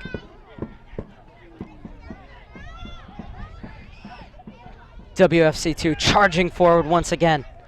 That pass had just a little too much mustard on it, as did that one for Momeni. Of course, all the games we just talked about can be seen on YouTube, as well as all USL regular season and playoff games available live, free, and in HD on YouTube. Connect with the USL YouTube channel today.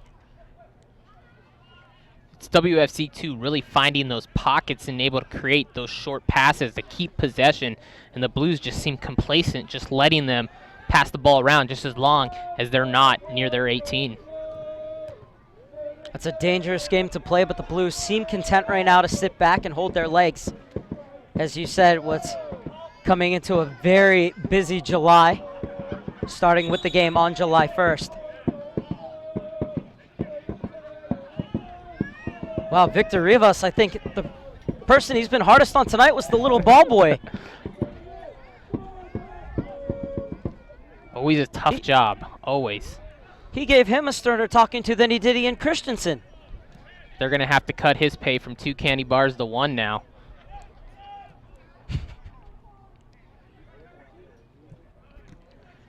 Farmer trying to play it through. Santana got a leg in. Christian.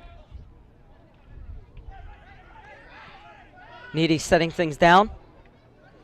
Bustos has popped up in the pocket. Out wide. Blasco. A chance to run at McCracken. Trying to get that half yard of space.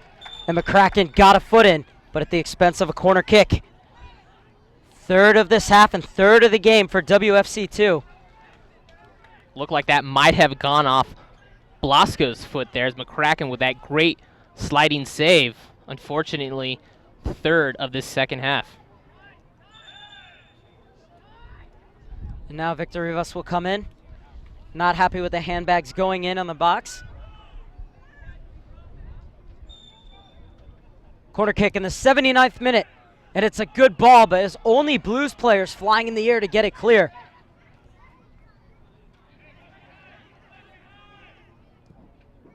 Christian lumps it back in. And Miranda will eat those up all day. Good job by Griffiths and Momeni to clear that ball from their box. No foul called on Amani Walker as he was tripped up.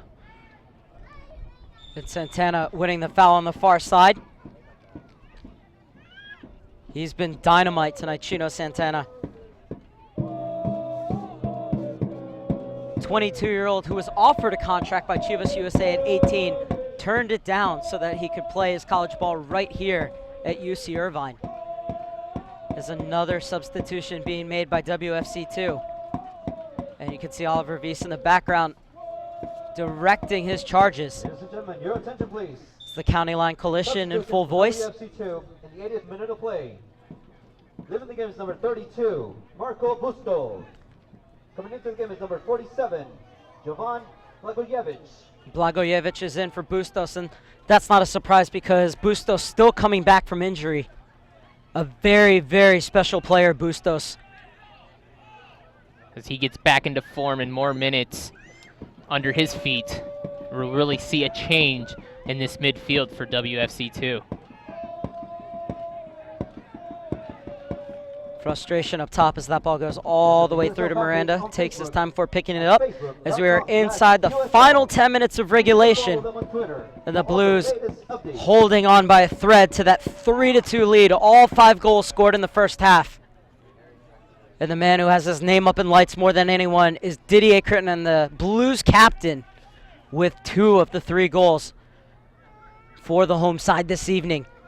And if his goal in the 42nd minute stands, he will have his 4th game-winning goal of the season.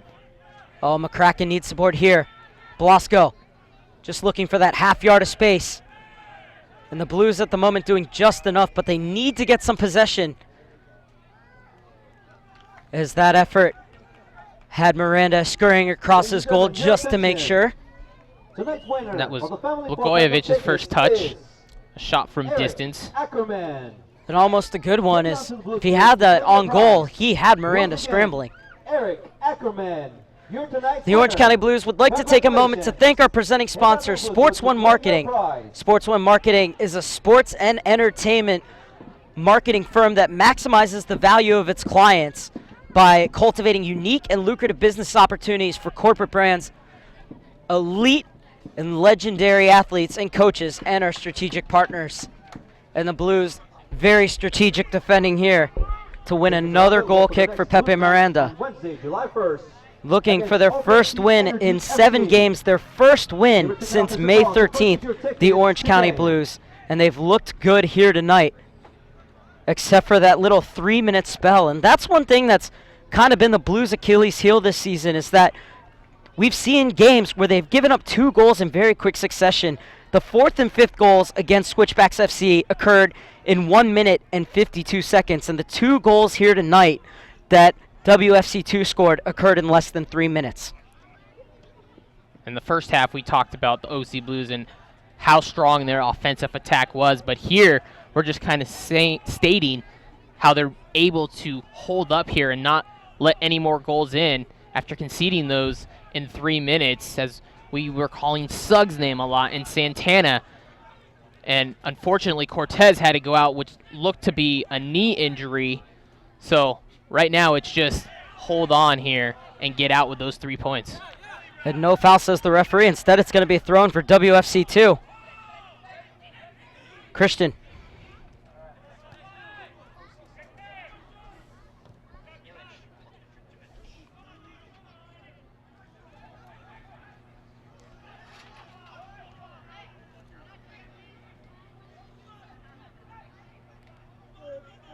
Good work on the far side to create that half yard of space for the cross. And safety first from Mirshad Momeni. Christian Dean and Ethan Sampson getting forward have caused a lot of trouble for the Orange County Blues in this second half, as they've now conceded 4 corner kicks to WFC2 as opposed to not having to defend 1 in the first 45 minutes. As this will be an in-swinger from the near side. That's a good trajectory and headed downward in the box. The Blues can only scramble it clear. As far as Dean. Blues need to push to cause the offsides right here.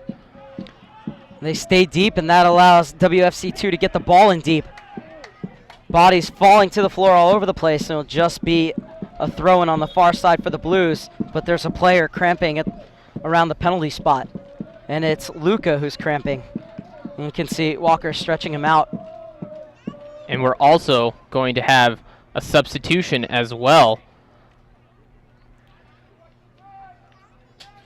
for the OC Blues, as it looks like Illich is prepared to come in. Ladies and gentlemen, tonight's attendance is 778 fans. The question is, who will be coming out? Thank you for all your support. And I think it might be for Luca. Luca being told he has to come off, even though the trainers never came on, but the referee deeming that the stoppage in play was long enough. Your attention, please.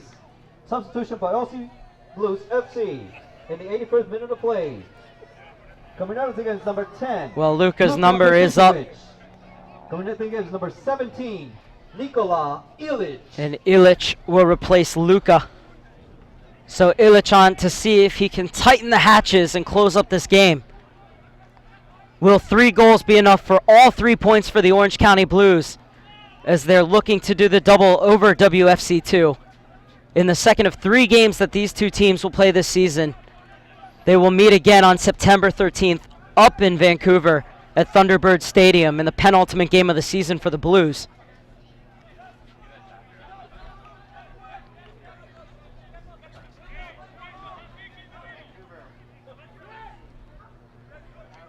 Now, WFC2 have moved the ball around so well, especially on the floor.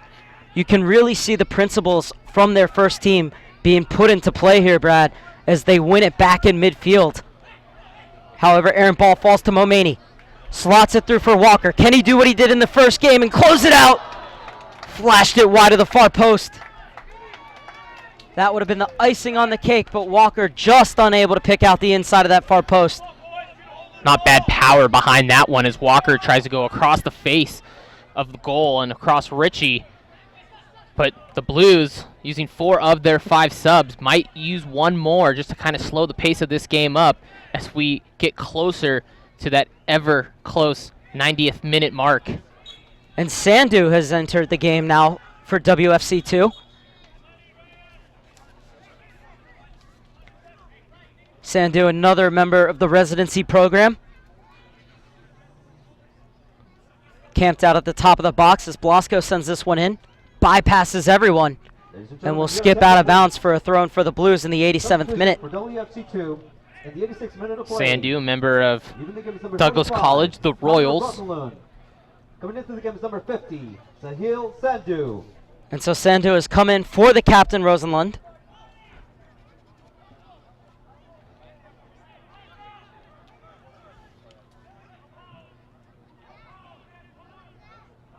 Chance for the cross. It's a good ball whipped in and not getting enough purchase behind the shot.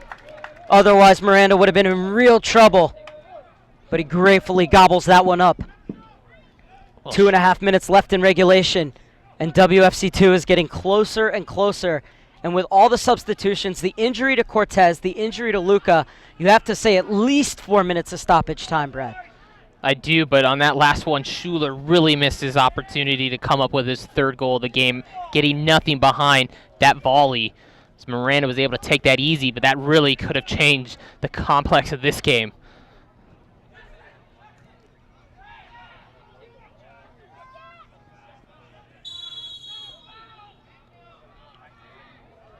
Well, the referee was waiting to play advantage, and instead now he will call it back for a foul. So WFC2 have a chance to hoist this one into the box. And this late on, surely they're not going to play it along the ground. And you can tell by the numbers they're getting forward, and with McKendry, a dead ball specialist, getting ready to swing this one into the danger area. It's a bit low, and Walker doing the job on the defensive end. 89th minute. It's been all WFC2 in the second half, trying to break Orange County Blues resistance. Another chance to swing the ball into the melting pot. It's a dangerous ball in, and it's Griffiths sticking to his task dutifully. Good job to head that one out for a throw-in too, instead of a corner kick, as now the Blues have their entire squad inside the penalty box. And they have to get out a bit quicker here. Flicked back in, and that's better from Orange County. Needy was always going to win that one. Numbers are definitely forward for WFC2. They know about their unlucky streak here in California, as they are so close here and can knot it up and at least try to come out with a point. But there it is again, the last final substitution for the OC Blues as they take more time off here. And with 6 games coming up in July, including a 4-game road trip, Oliver V spoke to us before the game about the need to preserve players' legs to take players out. He said, we saw that in the switchback game, and Santana, who has been extraordinary tonight, comes out. It's a midfielder for a defender, Jimmy Turner, who also has that long throw-in, who can kill the time off the clock just by throwing it down the field the way he just did. Almost getting it over the head of the defender for Walker, where there's no offside on a throw-in. And it's done enough for the Blues to work their way forward, but they have to be careful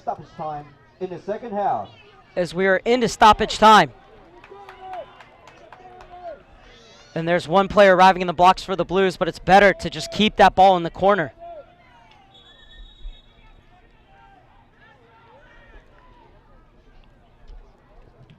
As there will be 4 minutes of stoppage time.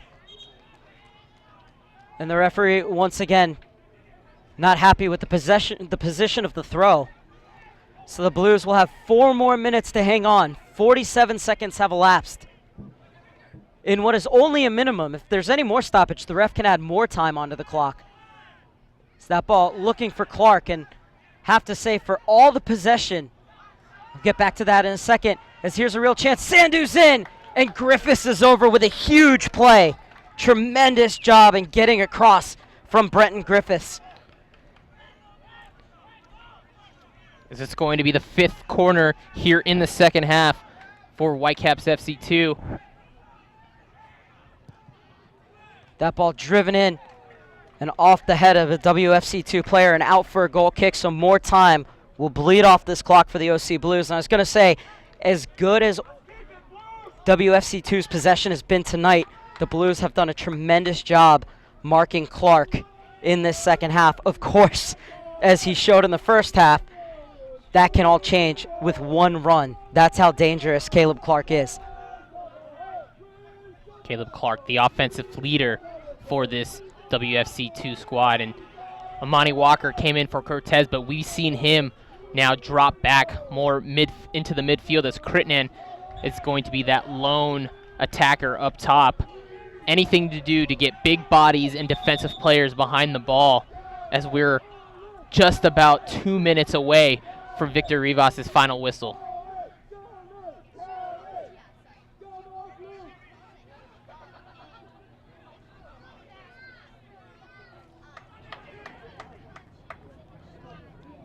This one played through. This time it's Clark trying to get through, and this time it's Suggs getting back and clearing it out for a throw-in. Clark doing a good, or Suggs rather, doing a good job to match Clark step for step in that foot race. And now Blagojevic wants the long throw in. One player in short, 4 players crowded around the penalty spot. Walker can only get out to the top of the box, flying in, and they're going to call a handball at the top of the box against the diving Mirshad Momeni. And now Momeni gets the first yellow card of the evening as well. We almost made it the whole game without the referee going to his book. That'll be in the 94th minute here. Yellow card caution has been issued by the referee. But what's more crucial about this foul call is that it's going to be a dangerous position as Momeni comes flying through, his arm just sticking out a little bit, as this looks like it could be the last-ditch effort here for WFC2. 3 minutes and 40 seconds have elapsed in stoppage time. Nitty and Dean over the ball.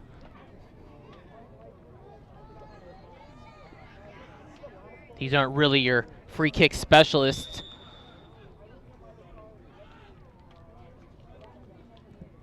Oh, last-ditch effort, trying to pick out that far upper corner, but Miranda sees it go high, and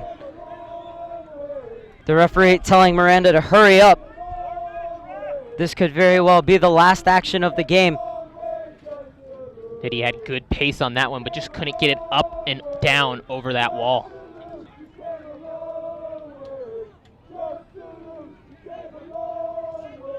County Line Coalition in full voice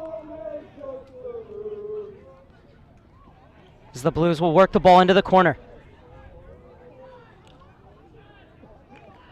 Out of bounds for a WFC2 throw, and is there enough time for one more attack? Oh, and Richie with what could be a very bad giveaway. And the ref has called a foul against Momeni. And Momeni's got to be careful. He's on a yellow card, and he smartly runs away from the scene. The Blues fans are beside themselves. I don't know what the call was on that one, Mark. I've never seen a foul called for stealing possession, but the whistle should be blown here. 5 minutes and 20 seconds have gone in stoppage time, and still play goes on, and Miranda watches it go wide. And that will do it. The Orange County Blues have snapped a 5-game losing streak, but WFC2 made them work for every single minute of that one. But the Blues, in the end, holding on to a 5-goal thriller, all 5 goals coming in the first half. Crittenden opened the scoring in the 6th minute, and it looked like the route was on in the 9th minute as Santana pulled a beautiful ball back for Ramirez, but then Caleb Clark finally broke through as he was able to stay onside, and he curled a nice shot home in the 32nd minute. And then just 3 minutes later, Levi cut inside Payeras and slotted it inside the near post to draw the sides level. But then perhaps a bit of a naive foul, Brad, in the box 3 minutes from the first half whistle. And the referee pointing to the spot, and Crittenden stepped up, and as you'd expect from the captain and former youth Swiss international, calmly slotted it home, and that was all the Blues would need. It was all WFC2 in the second half, but there'd be no more scoring, and the Blues are back to 500 at 6-6-1, and they now have taken sole control over WFC2 as they improve to 22 points, in WFC2, who falls to 4-8-4 on the season, 1-7-1 away from home, will remain 3 points behind the Blues. Great work by the OC Blues to really get off that snide of not scoring, and they did it in a fury. 2 goals in a 3-minute span within the first 10 minutes of the game. They just have to build now on that success as they are going to be here Wednesday night against OKC Energy, who in their game earlier today was not so fortunate. Yeah, losing 6-2. Believe Matt Fondy, a former Orange County Blues player, ton of goals in that one for Louisville. And so this will be a heated OKC side that came in last year in their inaugural season, won their first ever USL match on this field against the Blues, and then closed out the season with another win. But this is a different Blues side, and head coach Oliver Wies, we said at the top of the broadcast, very, very bullish. He said, you know what? Don't look at the stats. Don't look at the losing streak. There are times that we've played very well. We haven't gotten the bounces going our way. As soon as we get the bounces going our way, we're going to be a very different team. You're going to see a very different team here tonight. And you know what? He was absolutely right, Brad. And it was just keeping that positive energy, that positive thought, the positive momentum, and knowing what they are capable of doing. They know that they could go with any team out there, the LA Galaxy 2s, the Seattle Sounders 2, the Portland Timbers 2. They could beat any team on any given night. It's just finding your mark with the players that you put out there, that starting 11, getting off to that right tone, that right pace, and sure enough, that combination of Christopher Ramirez and Chris Cortez up top proves to be deadly, and the gift in the 42nd minute with that foul, which seemed to be a foolish foul by Whitecaps FC 2. Felix goes down, Kitan, the captain, game-winning goal, his 4th game-winning goal of the season. Well, let's talk about this WFC2 side. Even though they fell short, they were excellent tonight for large periods of this game, really putting the Blues on the back foot on their own turf. They scored 2 goals in the first half, but they gave up 3, so advantage OC Blues for that first 45. In that second 45, no question, it was all Vancouver Whitecaps FC 2, but they just could not get through that back line, and Pepe Miranda of the OC Blues really could have been a different story in this game if it wasn't for the goalie, Spencer Ritchie. Unbelievable saves made by Ritchie, 4 in that first half, 3 out of this world, and of course that point-blank reaction save on Christopher Ramirez's header. Can't forget that one. Gotta be a nominee for save of the week. Save of the year, perhaps. I mean, that was David Ospina-esque, who made a double save. It's kind of like that one on Messi, first with the header. And it was just a brilliant performance from Spencer Ritchie, as you said. But really, I personally think that the game changed for WFC2 once Dean and on the other side, Sampson started to go forward, and all of a sudden, Suggs and first Payeras and then McCracken, they weren't able to get forward themselves, especially in the second half, as they were put on the back foot. Well, we saw on this side with Dean and Levi, they were able to push forward, but then, out of nowhere, we see Koch take Levi out, which was kind of a bit of surprise because he was having his way on this left side and making those tight little passes, able to get that ball into the mix, into the box.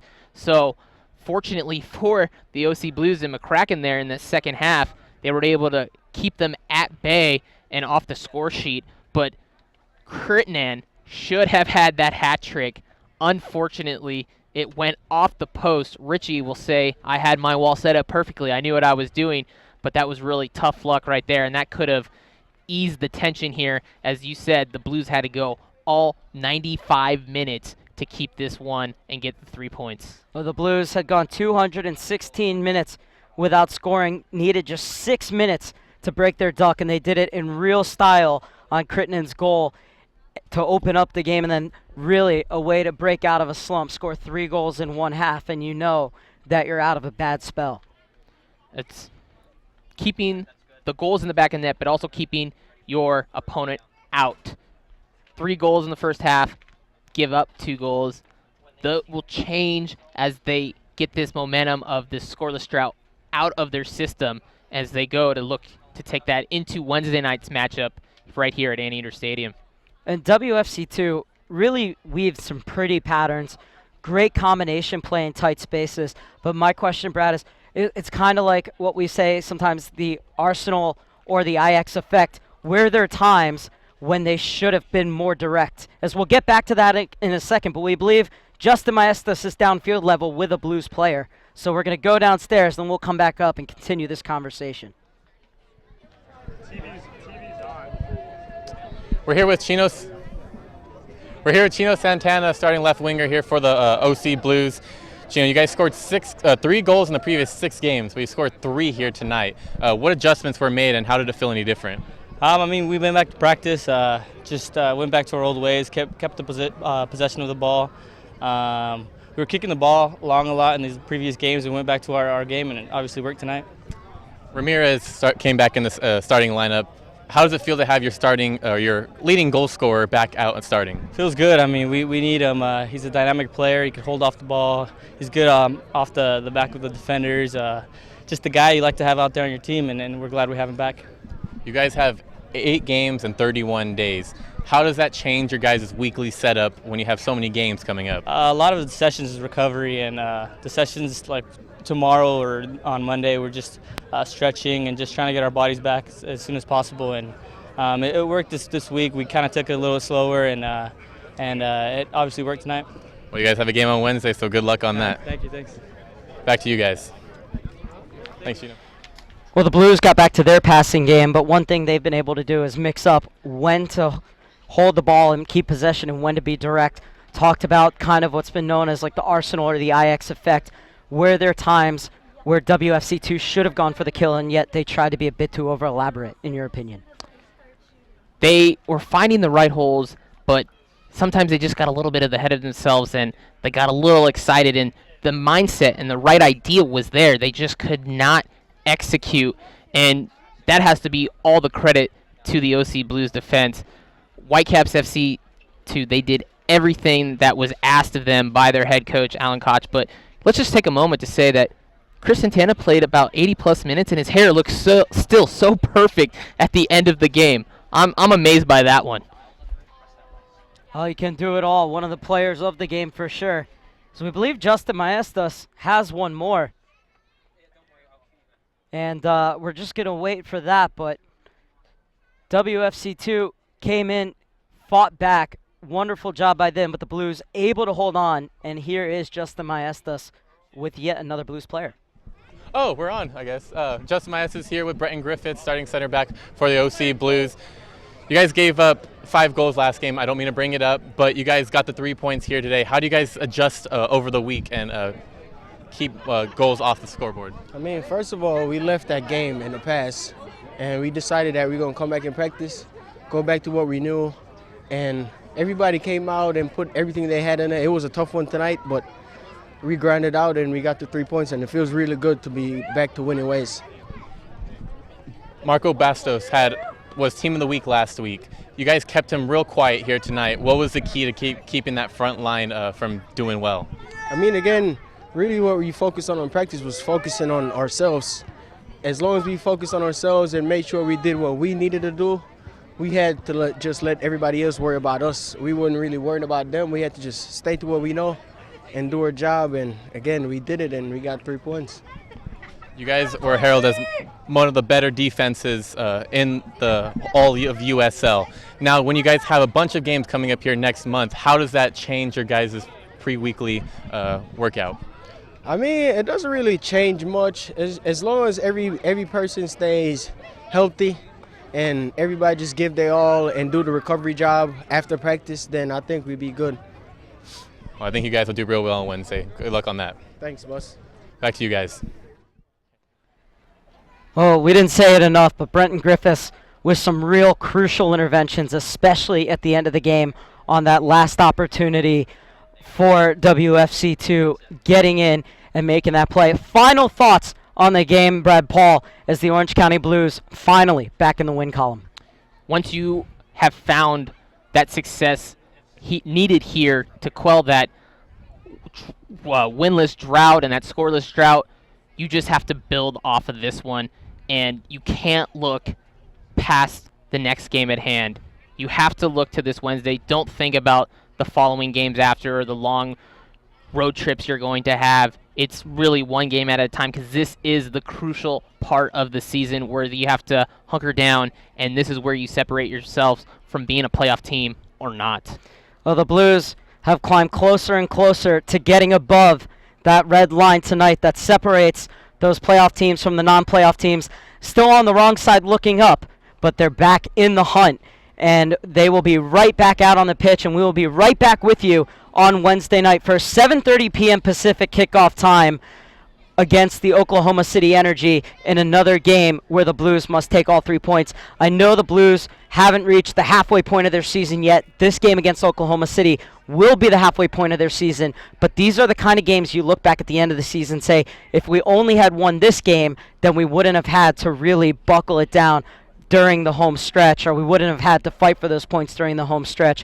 So the Blues really starting to hit the business end already as they look to get back among the playoff spots in the upper echelons of the Western Conference. But that will do it for us for now. Huge thank you to AIM Sports, to Justin Maestas, field level, and of course to Brad Paul. Great job as always. I'm Mark Serber saying good night from Anteater Stadium, where it finishes the Orange County Blues 3 and WFC 2.